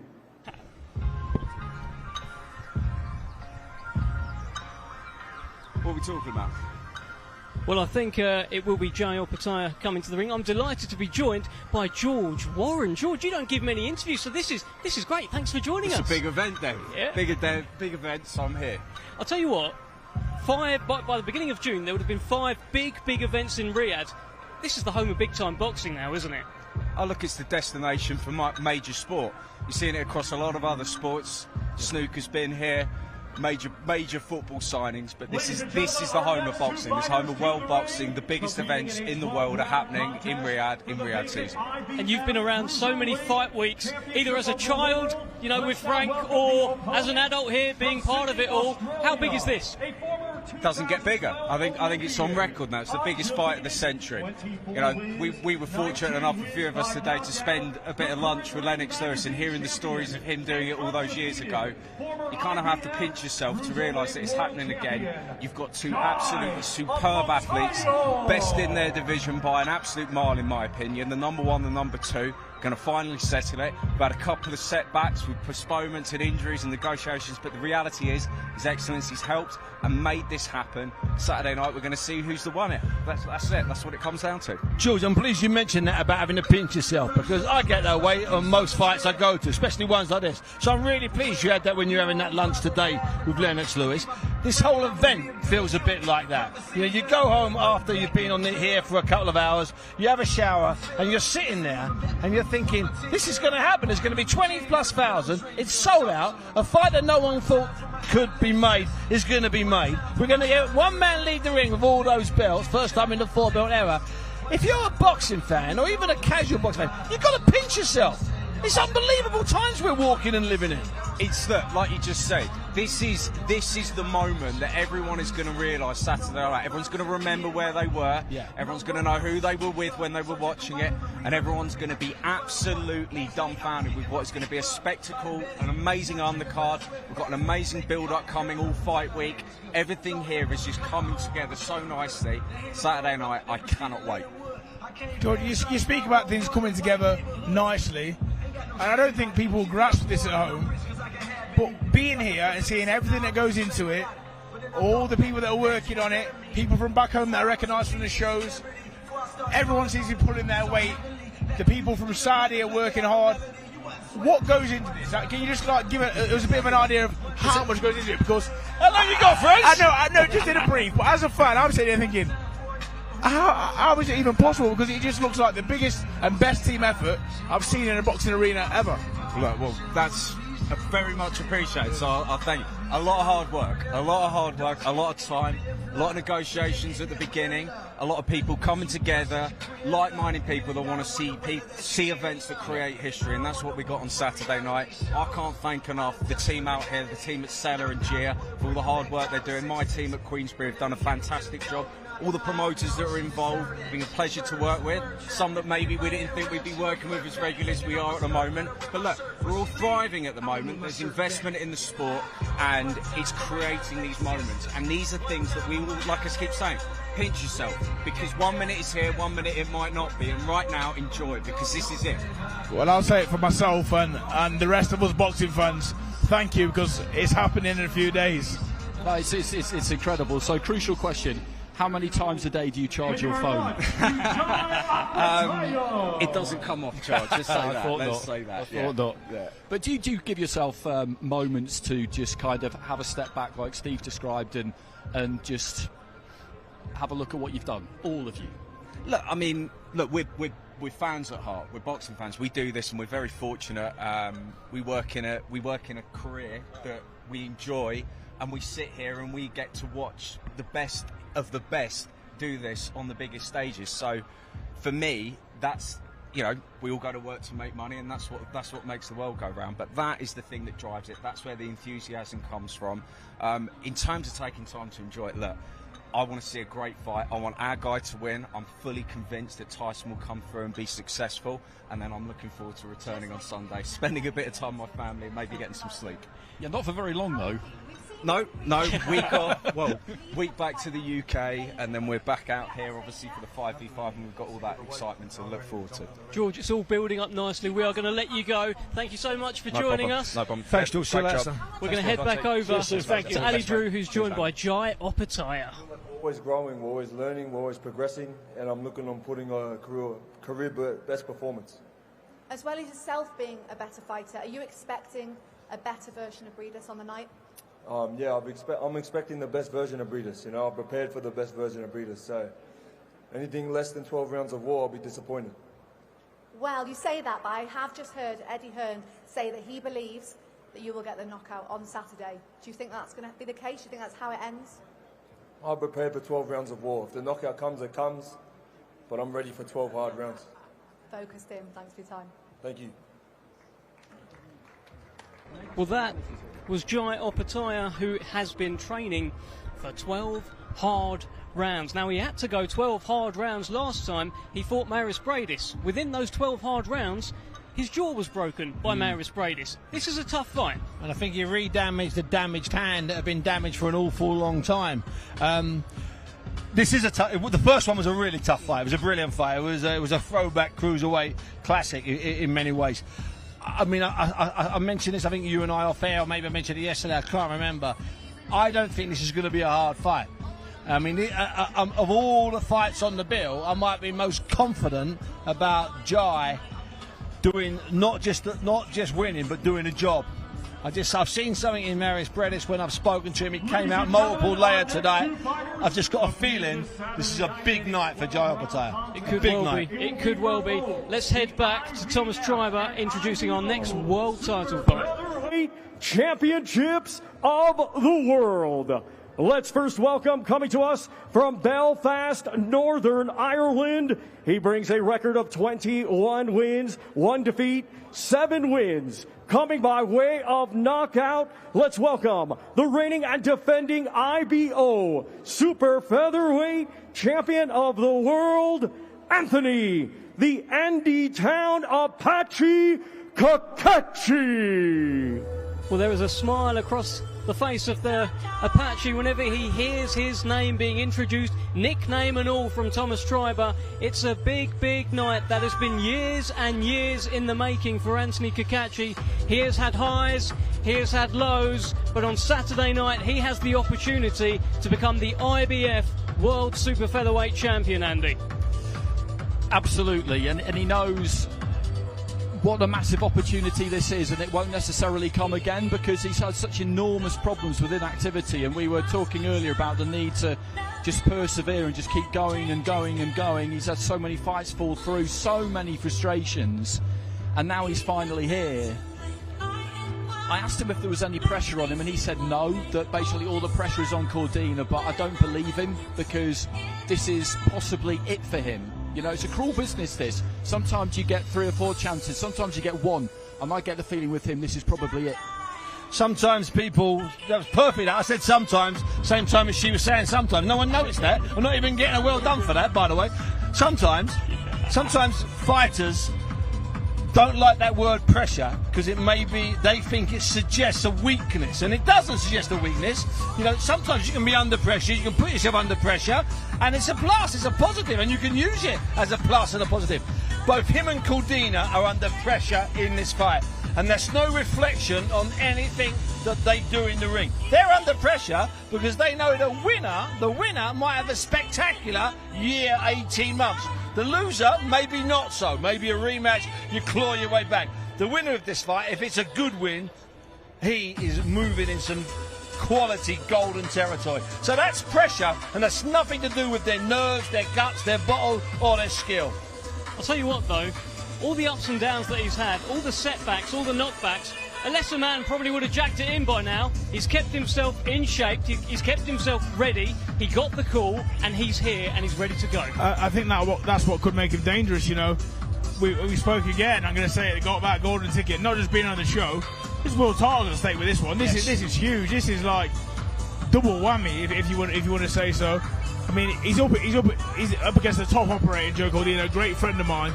But like I say, you know, we're at that stage where let's hope Joe's not overlooked him. This is his big chance, and even more so than Joe. Joe's fighting to go on to huge fights. He wants to fight the superstars. Anthony's fighting to get into the mix.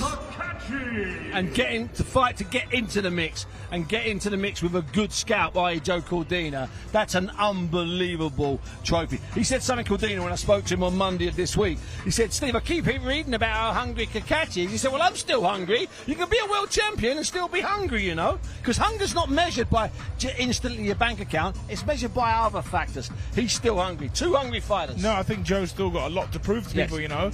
He wants to be that. He wants them superstar fights because right there, the division's massive and it's full of big names. Yes. No, I think if Joe does well here, he'll either be back here. Otherwise, we're going to see him in America. Yeah. You know, the Americans, they've got some big names at the weight, and don't get me wrong, they'll be really tough fights. But that's where you want to test yourself. And who knows? Maybe those Americans we'll see here. So instead of him going to America, those big fights, those Americans, all of whom are queuing up and they're all inquiring about being here, maybe that will be here as well. And also, if you're in the Joe Cordina business, remember, I'm not sure how many fights he's got left at this weight. Absolutely. So beyond this fight, it could be lightweight. Now that's becoming a bit of a glamour division in world boxing right now, Steve. You know, between the super feathers and the lightweights, you know, I joked earlier on about to Fraser Moses that we've got 30 fights. Well, you've got about 10 monster fights in those 2 divisions. So anybody, the winner of this, let's say Joe Cordina, he gets himself on the edge of that. What if you're in the middle of that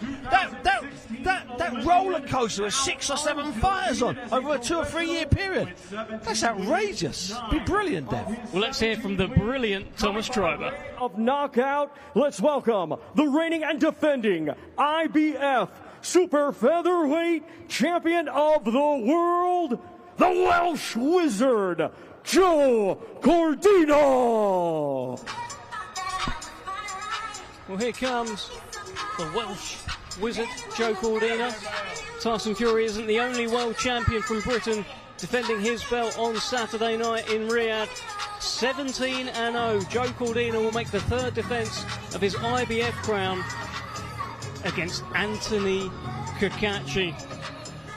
Won that belt in 2002, 2022. 2002 was a long old time ago, Andy. A long reigning champion, if that was the case. Very, very long. It's history for Joe Cordina, who makes his 400th defence on Saturday night. But it was a stunning one-punch knockout when he won that belt as well. Quite a shocking knockout, and this is defence number 3.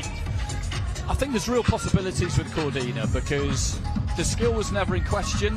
I remember him winning that European gold medal as an amateur. But he just had a tendency to drift in fights a bit. I remember he was in Doha for the 2015 World Champs, and he was around up against Robson Conceição, who was a top fighter at 60 kilos. And then he just kind of drifted and lost the fight, and I couldn't work out quite how it had happened. So I just wondered whether it would really happen for him as a pro. The knockout against Ngannou was extraordinary. And then, of course, he had this situation where he ended up getting stripped because he couldn't defend the title, and Rakhimov had been promised an opportunity to fight for the title. And then he went in with Rakhimov, and this was the one for me because this was a really, really hard fight, and he showed us that he's got the minerals and he's got the grit, because you don't know whether someone's got that until they show you they've got it and they've walked through the fire.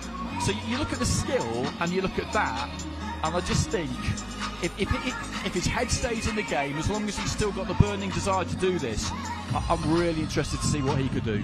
Rakhimov certainly didn't think Joe had what he had in the ring that night. So the two fights that really matter, there's been no drift. The two fights that really matter, we've seen an amazingly focused Cordina, and I think that we'll see that tonight because this is a big prize. You know, defending your title here on a major stage, that's one prize. But I think we both know, and Fraser and I have been banging on about it since we came on air, there's another prize here, and that's the prize, that golden lottery ticket. It's that ticket. Over here you get your money for the fight and you get your plaudits. Over here you get the pass that says you're going to the next stage, son. You're not in the holding bay, you're not in the holding camp, you're on the plane to the big one. It's as simple as that, and that's really what he's fighting for. Yeah, I'm just going to touch on what Andy said there about, I think there was a few questions around Joe early on. I think it might have been because of the skill and the way he dealt with people. But that Rakhimov performance, and knowing him how I know him, and the stock he comes from, the minerals are definitely there. And I think he's going to need all of that if he's going to go to the next level. Don't get me wrong, he's a world champion, but to go on, especially to fight the champions, the other champions, he's going to need to show all of that skill, all of that toughness. And I think you might even need that on Saturday night. You know, with such a challenger, someone who's so hungry, you're gonna. I can't see him being plain sailing. There might be times where he has to show everything he's got. And Cacace has said, listen, you know, he's probably a better boxer than me, he's probably a better mover than me, he's got a better skill set than me, but I bang harder. So he's telling us he needs to make it a fight. I think what I really like about him is that when you've got those two elements, you've got the skill, but you've also got the minerals, there is no better word actually. You've also got to have the intelligence to use them both, because sometimes when somebody discovers that they've got that ability to really dog it out, they can get a bit carried away with that and go to it because they just think, I know I can go deep and do that, let's see if you can. But Cordina, I think, is the kind of person who will use that sparingly. He will use it when he absolutely has to use it, and that's the way to do it, because those kinds of fights, we love to watch them, but you need to avoid them if you can, because you've only got so many in you. And I feel like he will go to that well when he has to, but not otherwise, and longevity-wise, that matters. Keen to get your thoughts on that, Fraser, because we've seen you go to the well quite recently as well. You probably don't want to do it immediately again kind of thing, but it's a tough place to go, right? I don't ever think it's anyone's intention, you know. I don't think you mean to go there. I think there comes a point where you can't be seen as the one going the other way, so you stay there, and there becomes a time in people's life, not just in boxing, in life, where you have to fight fire with fire. And in a fight, it's more the mental side of things, you know. I'm not taking a backward step, you're not. I don't want to give nothing, you don't want to give nothing. And whoever can control it the best usually comes out on top. Well, also not taking a backward step is Ali Drew, who's joined by Tommy Fury. It can be on, it's all the marbles on the line. It's the biggest fight in 50 years. I mean, if you can't get up for this, I don't know what you can get up for. So what an event, and proud to be in Saudi Arabia. Does this week feel different compared to previous big you know, Tyson Fury fight weeks. They're all huge, but does this feel that little bit more special? Yes, because of where it's at. We're in the great kingdom of Saudi Arabia, and there's only these people, the Saudis, can put a fight like this on. You know, for my mind, it's the 9th wonder of the world going to happen here Saturday night. You know, it's going to be remembered in 100 years to come and more, you know, and we can only thank the great kingdom of Saudi and Turkey al-Sheikh for all the powers to be helped to put all this on. We're only privileged to be here, and all we want to do is serve up a great fight and be victorious, and I'm sure we will be. It's been quite an eventful week so far, especially for you, John. Is there more to come? We can't really expect anything less from the Fury family. The thing is, you know, we're in the fight game. People must understand that. And in Britain, I think we've lost our way a bit. You know, I'm a guy from the 80s. You know, that's every day of the week that happens, you know, and it's no big deal. You know, it's a sport. You know, we're all rough and tumble, big guys, full of testosterone, and things happen. You know, emotions run high. But listen, hear this. I mean, no harm to any Ukrainian. I've got the height respect from them, good luck with all the troubles. You know, but listen, we're all fighters, and that's what you can get from fighters. Yeah, and it's very passionate this week from both sides. That's the word I was looking for. Thank you for that. Tyson's looking in great shape. Is that the game plan? Is that the sort of main game plan going into this? Yeah, I mean, you know, we've been there, we've seen him spar, we've seen him train, and especially leading up to the fight on this week. It's the best we've ever seen him. He's razor sharp, he's mentally focused. You know, everybody's seen from the pictures that's been out there. He's trained really hard for this, and he's in the best shape that he's been in.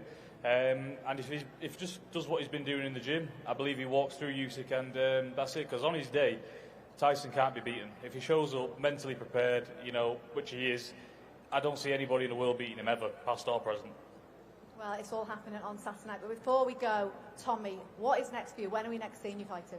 Just recovering from the surgery that I had in January, so hopefully by the end of the year we can get into another big fight, and that's the plan for me. I just want to be active. I don't really want to fight once, twice a year anymore. I want to get in there and actually hone my skills and get the best out of myself. But I'm sure there's another big fight looming, which everybody will hear soon, and hopefully we can get some good news out there. You going to tease us with any names?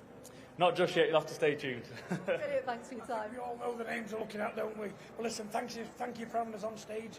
Thank the great kingdom of Saudi, all the people that's attended and what's going to buy the pay-per-view. I'm sure you will not be disappointed.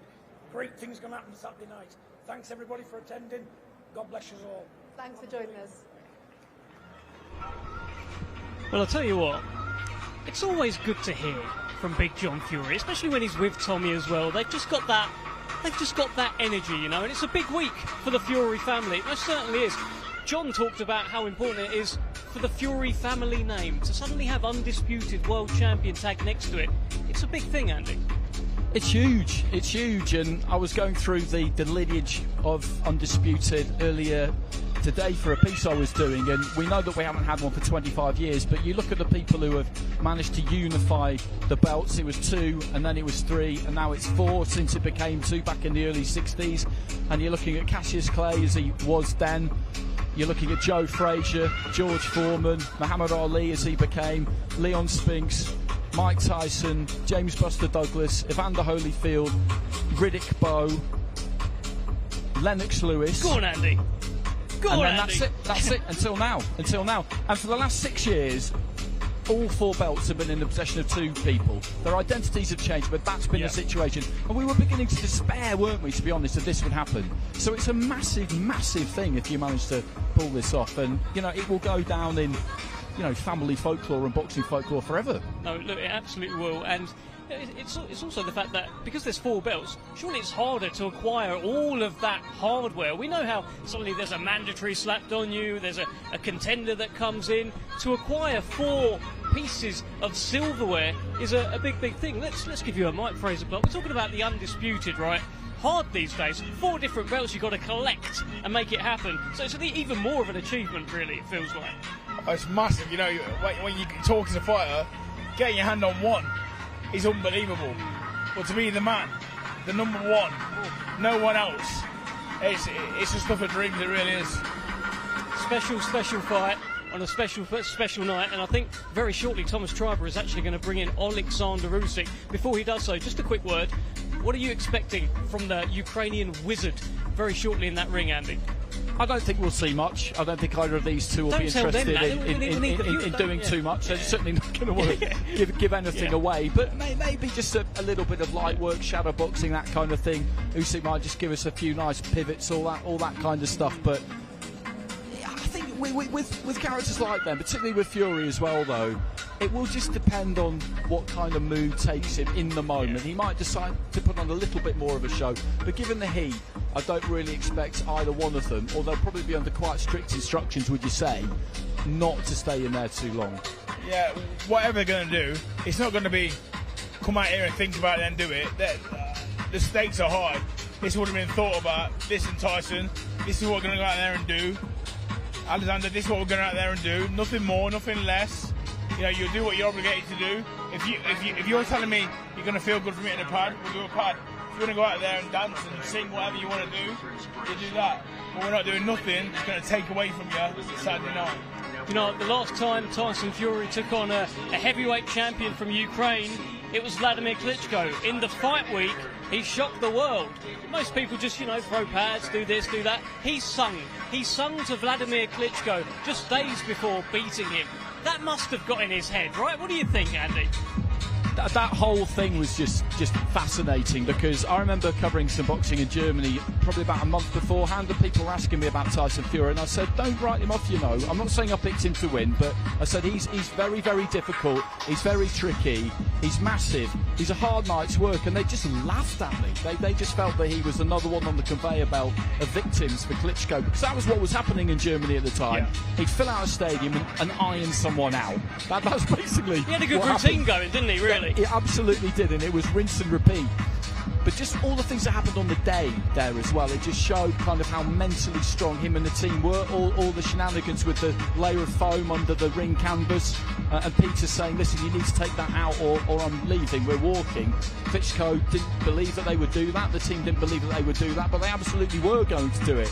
So they know all about the kinds of things that can happen during a fight week.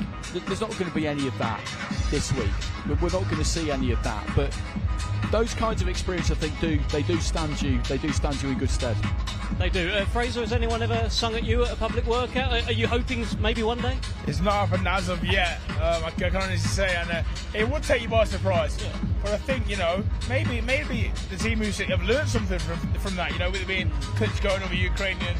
Maybe they learned that over the years, you know, and that's probably why they've not quite bit. You know, the usual people. Tyson gets a bite out of people. I've not seen it as of yet. Well, the thing that we're hearing is that Wladimir Klitschko has given Oleksandr Usyk some advice. I think that was out there a few weeks ago. It started emerging that advice was for him to target the cut. What do you think? Is that something easy? Is that just like a throwaway thing? Just try and target the cut? Is that easy to do, Fraser? I think it's a bit of a throwaway thing, you know. You try to win the fight. If you open the cut and you see it, and you know someone's struggling with it, of course you go for it. You know, like when a shark team smells good, you know, you got to go at it. Very much the same, but I don't think it'll be in a tactical breakdown. Go out there and try and open the cut. I don't think that's how it's going to go. What's interesting, though, is that nobody's really talking about the fact that Usyk's a southpaw, because Fury, it's accepted basically that he's a very skillful fighter, he's an elite-level fighter, and therefore able to adapt to whatever his opponent does. That's the credit you give somebody who's that good. But last time he boxed a southpaw, he had problems against Otto Wallin. We were talking about it earlier, and he got hit a lot in that fight. He got backed up to the ropes quite a lot. And then obviously there was the cut. Now, you're not going to open up a cut like that every time you hit someone, but just watching the way it was delivered was interesting. Fury was leaning back into the ropes, he hit him to the body, so he dropped his elbow a little bit and just went on top, not quite over the top, but a straight left hand, and that's what opened up the cut. You know, so that is just a fact. The last time he boxed a southpaw, it almost went disastrously wrong, and no one's really making anything of it. I mean, I don't know whether you feel like there's anything in that, but it's kind of it's a thread to pull on. Yeah, it's a valid point, very valid point. I believe. I don't see there should be no reason why boxing, anything can happen in the ring. There should be no reason why Tyson's sitting on ropes against Alexandr Usyk. If I was his trainer and Tyson was sitting on ropes, when he come back to the corner, he'd be getting a mouthful. Do you know what I mean? He'd be getting the right mouthful, because tactically I don't think it makes sense. I think that gives him every opportunity. And look what he did against Otto Wallin, you know, it caused you problems. So Tyson's clever, the team are clever.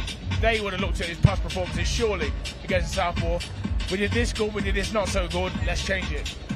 Well, tactically, what does make sense against Oleksandr Usyk? If you're Tyson Fury on Saturday night, how do you play it? I mean, I keep hearing this thing about using your size and and leaning on him and dragging him, but that doesn't win you a fight necessarily. It might slow him down a little bit. I think Tyson is good enough. I think he's fast enough to keep Alexander at range. And I think anytime you get past these super long arms, anytime you come into my space, I'm going to hit you hard. And I'm not going to target the body, but if the body shot's on, I'm going to sink one in there because I've seen you have previous problems there. I'm going to make it so hard for you to hit me that you think you're shadowboxing. You are not coming in this distance. You're not going to hit me, Alexander. You're not going to get to use these skills that everyone goes on about. I'm going to make it so hard work for you. And as I'm doing that, I'm going to take the rounds from you. And then eventually what I'm going to do, I'm going to step it up and I'm going to beat you up. Well, delighted to be joined by promoter Eddie Hearn. How are you, mate? How are you, Eddie? Great to have you here. I mean, listen, undisputed. First time in 25 years. Doesn't really get bigger, does it? No, and you know, you can see the interest from everyone talking to people. A lot of people flown from all around the world to see this fight, which is great news for Riyadh and Saudi Arabia. And a real pick and fight. You know, I keep going over it in my mind. One day it's Usyk, one day it's Fury, one day it's stoppage, one day he's going to box off the back foot. The reality is no one really knows until you get in there, and you've got to be able to adapt in there. And that is something that Oleksandr Usyk does very well. Both men do, you know, I mean, it's both tremendous minds in that ring. Yeah, you've been on the road quite a lot over the last couple of months. Outside of Bob Arum, outside of Alex Krasik, outside of Frank Warren, have you met anybody whose judgment you really, really respect, who's convinced one or the other will win, who's absolutely convinced? It's difficult because everyone, not got an agenda, but everyone's got their loyalty. They'll be around the fighter. You know, I've been around a few people today, Ty Mitchell, Greg Marriott, are all saying, we've never seen Fury like this before. I'm telling you, he's in the shape of his life, the mindset's 100%. And if that's true, I think he wins the fight, I do. But, you know, there's a lot coming off the back of the Ngannou performance. You know, there is a difference in the weight. You know, I think people got to understand, he's not standing on the scales every day. He's just been training for a long period of time, eating well. It's a risky time to do that in this fight, but he's still going to be, what, 19 plus stone. He's still going to have a huge size advantage. I actually think he's going to box very defensively in this fight. I think he's going to box off the back foot like he did against Klitschko, and I think Usyk's going to box on the front foot, applying the pressure. Like and that's against AJ in the first round. I think that's a danger for Fury, because you can't just jab and pot shot and hold, because Usyk's a volume puncher, and he does it very, very well. And I think, you know, if you let him get into the fight and start establishing an early lead, Fury's going to have to switch it up and start walking him down. We saw that. AJ got desperate, he got frustrated, he started making more mistakes, getting caught. Yeah. You know, now I'm talking to you, I fancy Usyk. I mean, this is the problem with this fight. Let's go over to Thomas Triber. Gold for 12 rounds. It will be for the undisputed heavyweight championship of the world. Let's first welcome to the ring from Ukraine, undefeated with 21 wins, 14 of his 21 wins coming by way of knockout. Let's welcome the 2012 Olympic gold medalist, the former undisputed Cruiserweight world champion, and this Saturday night, the reigning and defending unified heavyweight champion of the world, Oleksandr Usyk. Well, here comes Oleksandr Usyk, the unified world heavyweight champion. As announced there by Thomas Triber, he was, of course, undisputed at Cruiserweight. It'll be some achievement if he can become the undisputed world heavyweight champion on Saturday night. One man stands in his way, Tyson Fury. And Eddie, this is a man that you know very well. You've seen this kind of walk from Oleksandr Usyk so many times. How does he seem to you this week? You're not going to get anything different out of Usyk. Exactly the same every time he fights. Calm, emotionless, be no difference this week. You know, I saw him up close against Bellew, against Chisora, behind closed doors, twice against AJ. Exactly the same every time. Every press conference, the same. Doodling away in the pad, not really saying anything. By the way, how good's his English now? I mean, that's very strange how well that suddenly improved. He was translating for the translator. Mate, I've done plenty of press conferences. I've just realised he's been completely mugging me off. He couldn't even be bothered to speak English. He speaks it fluently. I don't know, this guy's difficult to beat. Difficult to beat. And it's going to take someone and something special to do it. We know that Fury's got that in him, but he's pulling it off in that moment. I think what you see from Usyk is experience. You know, everything he does, you see experience in it. We talk about the weight. It's been very similar since he's been heavyweight. Guess what? You find the winning formula and you stick with it. He's had no reason to change as of yet. So everything he does, it does seem very similar. All the fights, ice cold, focus. He's won the fight in his head in the preparation, because I know that him and the team prepare so well. And when you see him coming in the ring, Frey's pointed something out to me.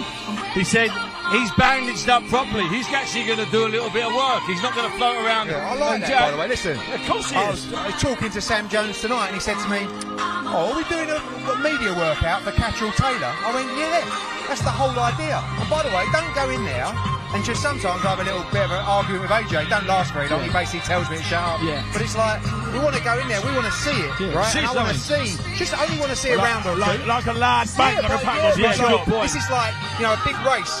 It's like Ascot, when all the racehorses are parading around the ring and you're going, yeah, look at that one, yeah, look at that one, you know, and that's part of the build-up to this fight. So, for me, I think you'll get both guys doing a little session in here tonight. You know, I think thinking about it, going back to what we said, this fight, the first half of this fight is going to be really important. Maybe not even the first half, the first 3 or 4 rounds. Because if Usyk can win those rounds, Fury's going to have to switch it up, and he's going to have to fight aggressively. And that'll be really dangerous for him against this stuff. I feel like he is going to be aggressive, though. Who? Fury. You think so? I think he will be. I thought that, but I'm not so sure. I think he will be. Change your mind tomorrow, Eddie. But I just feel like, you know, coming in light, I don't know, I think when Fury's on edge a little bit, it's like in Klitschko 1, and obviously Wilder 1, he was very twitchy, very nervous, and that's really where he's at his best, where he's at his most awkward. But as he's got a little bit older, you've seen him be more aggressive, sometimes a little bit cumbersome coming forward, and I don't know, you can't do that against him. I think he knows he can't just come forward like he did in Wilder 2 and just like walk him down and let his hands go. He's got to be smart with it. That's probably what Usyk would want, right? It is, because, you know, AJ, especially in the first fight, got it completely wrong. But everyone was saying to him, all you've got to do, just walk him down, let your hands go, beat him up, and it's probably the worst tactic you could have. That's bread and butter to these fellas. Yeah. They've seen it a million times. Everyone that's got in the ring with it has tried to walk him down. You're going in there, and I see Usyk speak a lot this week, and he's been saying something like, I'm going to be around you a lot. Now that for me is an indication that he's going to work at an unbelievable pace, and he's going to throw a lot of shots. Try and terrorise him. Yeah, terrorise. That's the exact word. He's going to be like, you're like an annoying bee in summer, just around you on him, stinging him. Never backed up on the ropes, just moving and working in this little circle within the ring. Spinning off him. I said this, he's not going to, I've heard that all the time. Run, rabbit, run. This man didn't run from AJ, so why is he going to run from Tyson Fury? He's never run in his life. No. I mean, that's just a complete myth. I mean, at Cruiserweight, he would block and counter more than he has at heavyweight, because heavyweight's obviously hit harder, but I still think he's got that strong mentality now, Fury. We were talking to Sugar Hill earlier, and he said that they are looking to win by knockout. That doesn't necessarily mean be gung-ho and reckless, but the intention, it's a mentality, isn't it? It's a conviction and a commitment to the punch when you say you're going to win inside the distance. And the reality is there is no blueprint for beating Oleksandr Usyk as a pro, because nobody has ever done it.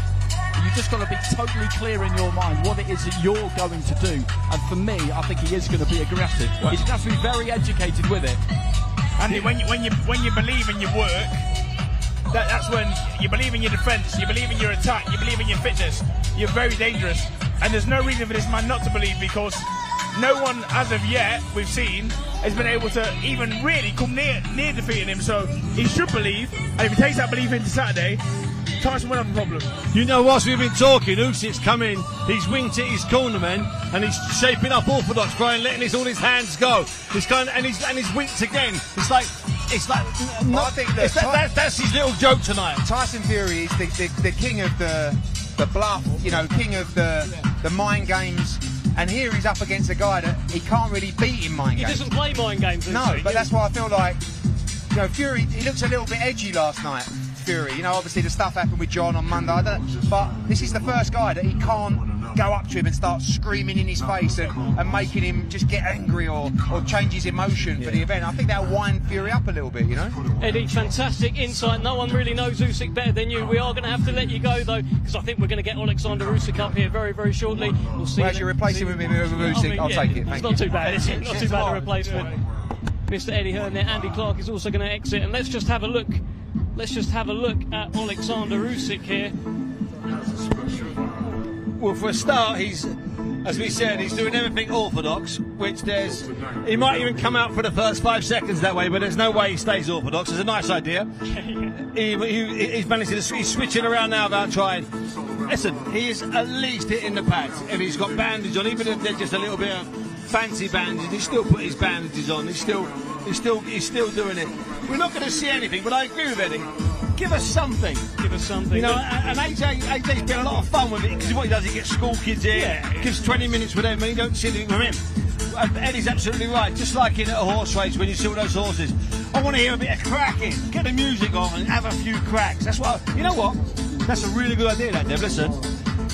Fury tells them, turn the music down, because no one's heard any punches yet. Correct. And suddenly Fury's throwing shots that are reverberating through this arena where we are. They're leaving us in Egypt land, and they're going all the way down there to Itauma, all the way over there to Paris. That's what I would do. What a ploy that would be in the silence. Hey, listen, not quite in the same arena, but I do recall Gennady Golovkin doing that at a workout in London. Said, turn the music and on, hear it. And you heard it. Absolutely. You heard the crack. And Fury with his big right hand, and especially the way Sugar Hill Stewart does the pads, where he pulls them away, he'll help that crack. We'd get these big cracks. We'd love that.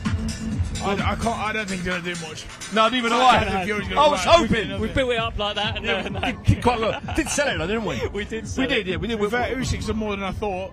Yeah, me too. And I will say, it might be the music, it might not be, but very relaxed. A little bit of a dance, a little bit of a shadow box. And I'm not sure because I'm this far away from him, or it might be the ring, but he looks big. Yeah. He looks wide. You know what I don't know if that's just me. His face is quite slim, but his body, his shoulders look wide. Without a doubt. That's interesting because, as we mentioned yesterday, Steve, heavyweight, he's found his weight. It's 221 every time. Are we suggesting maybe he's bigger, maybe he's smaller? What do we think? Optimum weight is important as heavyweight. Three fights on the spin, he's come the same way. You go on, for years and years, especially as a heavyweight, where you haven't necessarily got to make a weight. Yeah.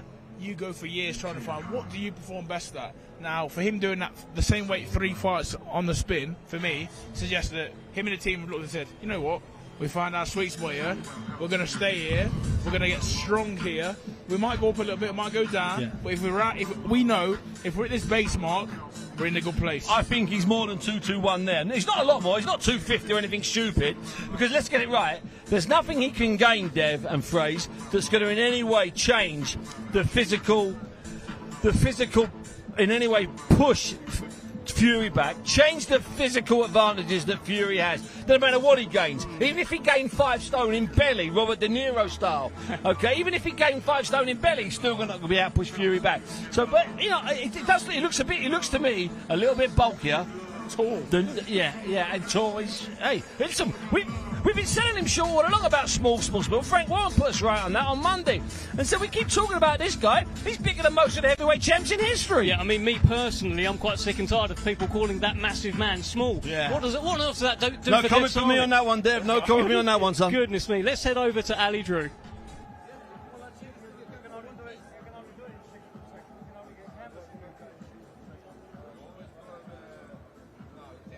Right, you ready now? Just having a drink. It's very hot in here. He's just having a sip of water. I asked you this yesterday, but I'm going to ask you again. How do you feel? I feel good. Again, please. Now, you've been in this position before. You've been in the fight week for an undisputed fight. Does it feel familiar, or is this new feelings this week? Does it feel a little bit different?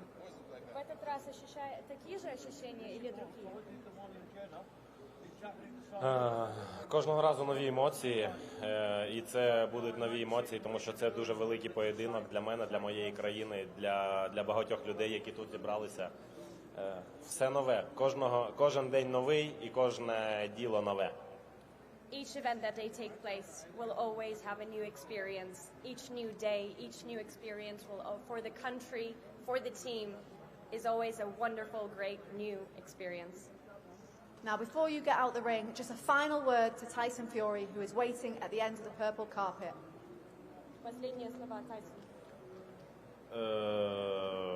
I don't have last questions. I say for Saturday. Yeah. Are you going to stay and watch him when he gets in the ring? Of course. Thanks. Thank you. Thank you. Well, there was Oleksandr Usyk. No real final message for Tyson Fury, but to be honest, I wasn't expecting one. Let's head back over to Thomas Schreiber. Undefeated with 34 wins, 1 draw, 24 of his 34 wins come by way of knockout. Ladies and gentlemen, here is the lineal world champion and the reigning and defending WBC heavyweight champion of the world, known as the Gypsy King, Tyson Fury.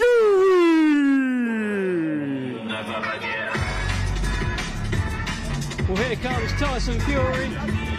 Dancing, moving, but there is a real sternness about this one.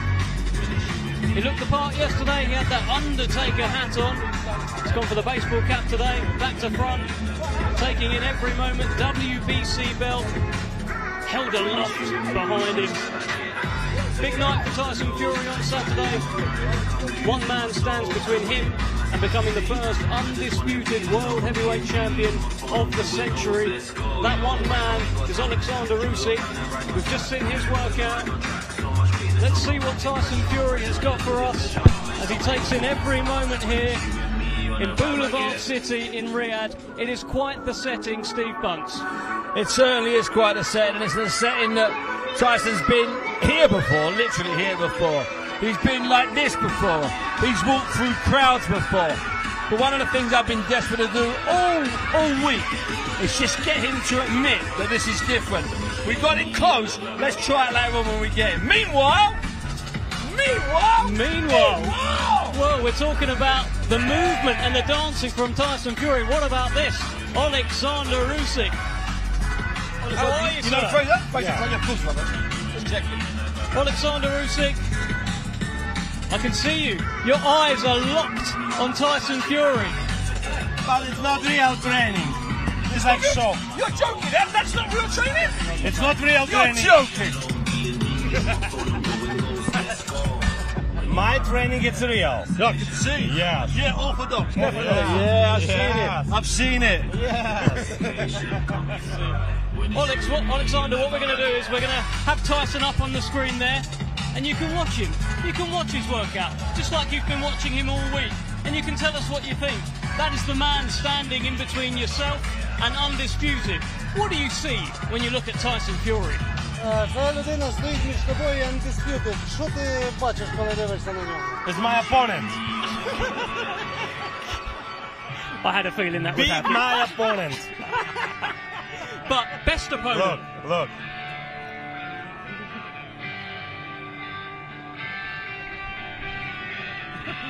I know two guys who very famous who play in guitar. Left guy. Yeah. You know who is? No, who? It's Jimi Hendrix. Jimi Hendrix? And Kurt Cobain. Yeah, Kurt Cobain. Who played like Great this, guitar. not like this. Yeah, played properly. Yes. It's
Night. Can hit like a thunderstorm. You can't deny it. Skinny belly. Skinny belly. Skinny Billy. What do you make? You're saying skinny. I mean, are you joking? He says he's going to come in at around 19 stone. What do you think? You really think he's a bit skinny? Tyson? He's too skinny. Usyk said that he can be a hero for the underwear commercials.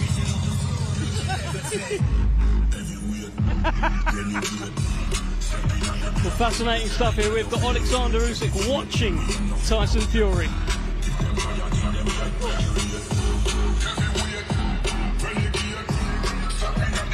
This is show for me. This is show. He's now Southpaw. Yeah. You, of course. I know. That's fine. Listen, the smart guy. Yeah. So are you. You're a smart guy as well. Yeah. Oleksandr Usyk, thank you. Thank you, Oleksandr. Thank you, Alex Krasik as well. Fantastic stuff. Alex, see you later.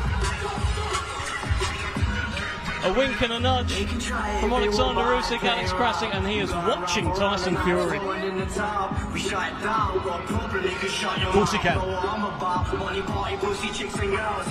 Dev, when you get asked by Alex Krasik, his manager, if Oleksandr can watch it from your platform, you just say yes, okay? It's that simple. Goodness me, what else am I going to say? Absolutely.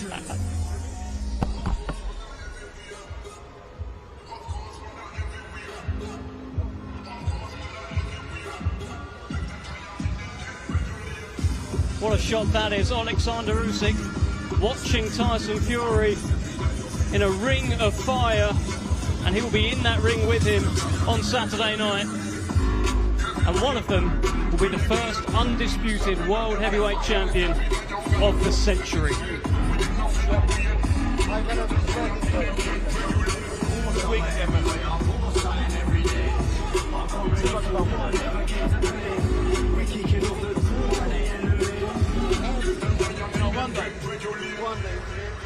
And Oleksandr Usyk doesn't give much away. He doesn't tell us what he's thinking. But I do wonder what goes through his head. He's got one man stood in between him and history. And that one man is in the ring, Tyson Fury.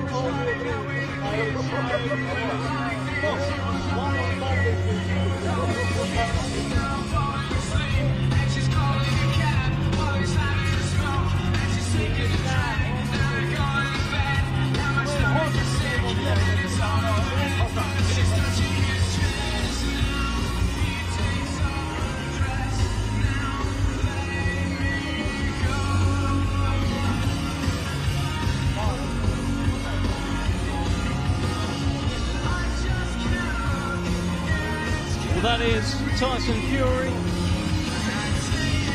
taking a goal, showing a little move around in the ring, Steve.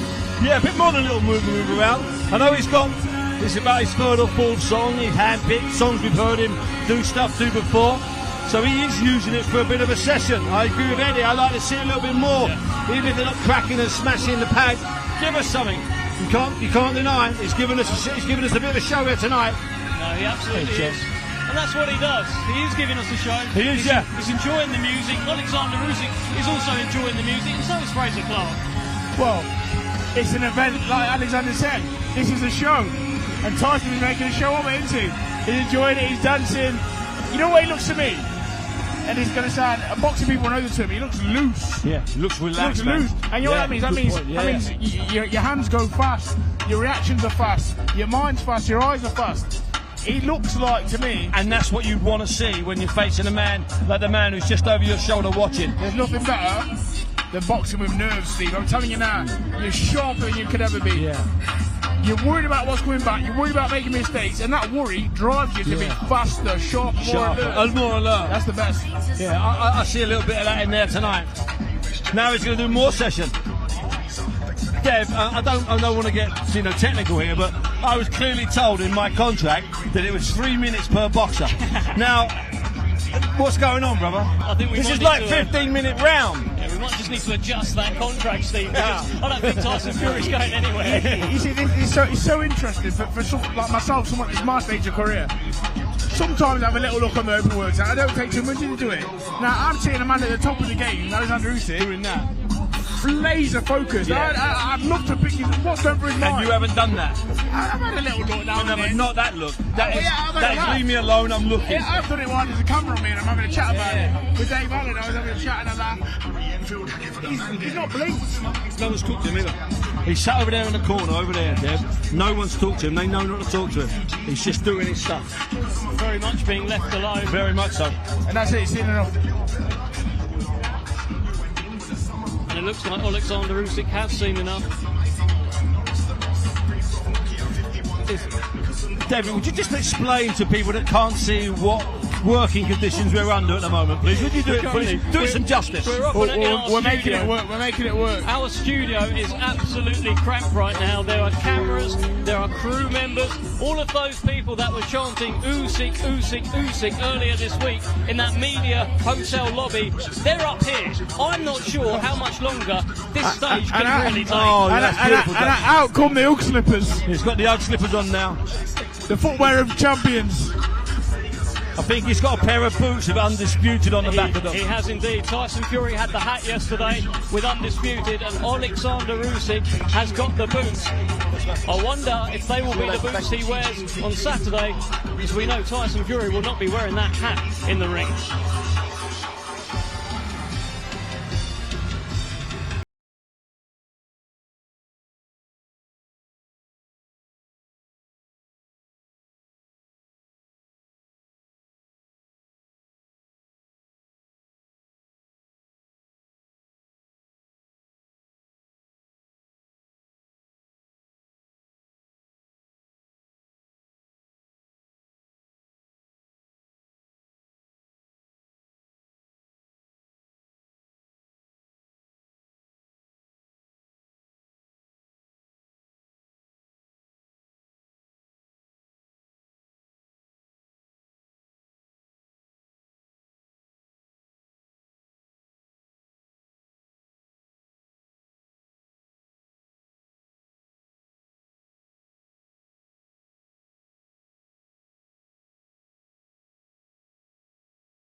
That is Tyson Fury.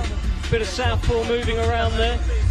When he moved in southpaw earlier, Oleksandr Usyk said that was a show, that was for me. He's being clever in there. Bit of southpaw moving around from Tyson Fury. Which we've seen from, Fury has got history, successful history of being southpaw. Usyk switches every now and again, but it's never a tactic. Whereas with Fury, it is often a tactic. It wouldn't be a tactic I'd employ against another southpaw, but hey-ho, perhaps, who knows, maybe he'll do it. It also gives him a bit of a breather sometimes when he does it. Different muscles, and he often creates a bit of space when he does it. He's not stupid. It's like, the guys like Sugar Ray Leonard, when they did some of their fancier stuff, people forget that when they did it, they stepped back 4 feet, wound their arm up 5 times, suddenly we're in 9 seconds of reprieve.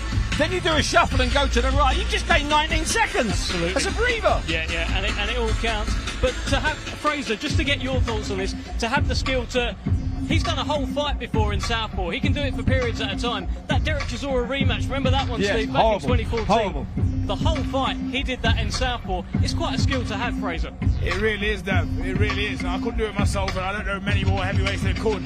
But guess what? With all due respect to Chisora and anyone else who's boxed southpaw, this is a different kettle of fish. Yeah, you're in a different league here. If you're not convinced that you can box as effectively southpaw as you can orthodox, me personally would leave it alone. I'm not telling Tyson Fury what to do because he's a great, but I'm telling you, this is not the one. If you think that you're not as good or you're not as effective in a southpaw as orthodox, I would have been doing it. The stakes are really high here. You know what's really interesting here? I know that we're making it up.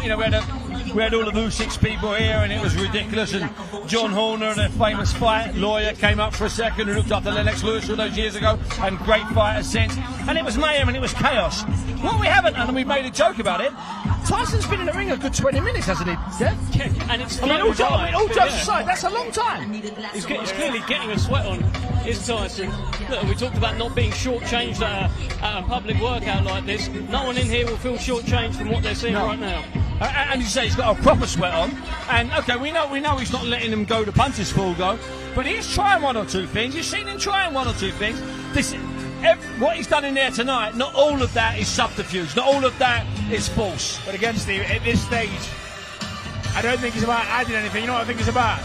Enjoying yourself. Yes. He looks like he's enjoying himself. Yeah, he is. And if that works for him, some fighters, that puts him in the right mental space for tomorrow. You know, we don't know that if he wasn't here tonight, for all we know, he went back to the hotel last night after he did a short cameo with us. He might have trained, he might have shadow boxed for 30 or 40 minutes then. You know, sometimes that's what fighters do. He does like to be in the gym. We know that. He does like to be in a ring. He needs it. He needs the gym.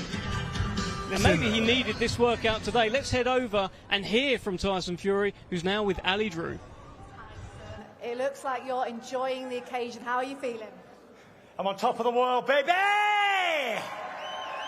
Who wouldn't be enjoying it? I'm in the great kingdom of Saudi Arabia. Main event, undisputed heavyweight championship of the world. 2020 year, what a year, come on.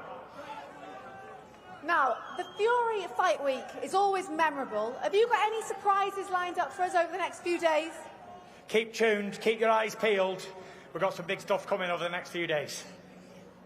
What about the ring walk? Can you let us into any secrets of that? I always have a crazy little ring walk, and you wouldn't expect anything different for the biggest fight in my life, would you? It's something we've never seen before for this one. I think so, yeah. I don't think it's ever been done before, so it's definitely going to be a surprise.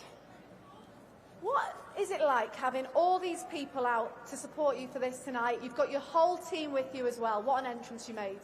Yeah, it was absolutely fantastic. You know, all these great people have come out here tonight from wherever they were from to support the boxing event here in Saudi Arabia. So we're looking forward to putting on a good show. Me and Oleksandr are going to put on a fantastic show for the world to watch.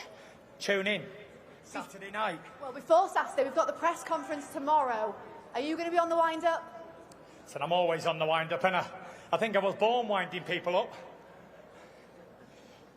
Well, when Usyk was in the ring before, he said he was going to stick around and watch your workout. Yeah. Any final words for him? He is watching somewhere. Usyk! Usyk! Usyk! Brilliant. Thanks for your time, Tyson. Thank you, thank you. Well, that was Tyson Fury. I'm not sure he's sticking around and doing any interviews, but I think he's given us plenty tonight. He's enjoyed every moment. We've enjoyed every moment. He looked good in there. Yeah, he said, Fraser nailed it. I was trying to find a word. Fraser nailed it. He looked loose. And if you can describe a heavyweight as looking loose, that is quality.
Had the workout. Join us again for the press conference here tomorrow.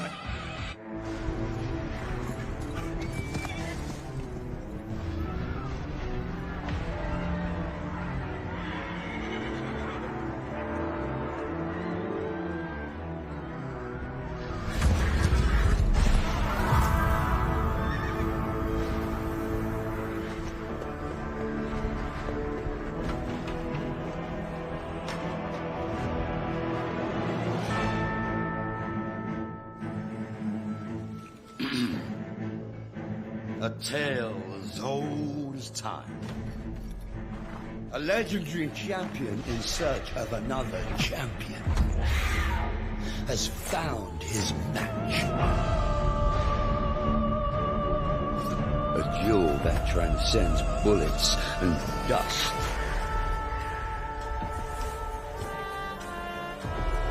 Both men undefeated.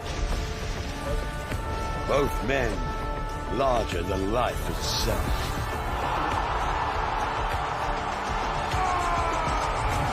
Facing each other under the watchful eye of history.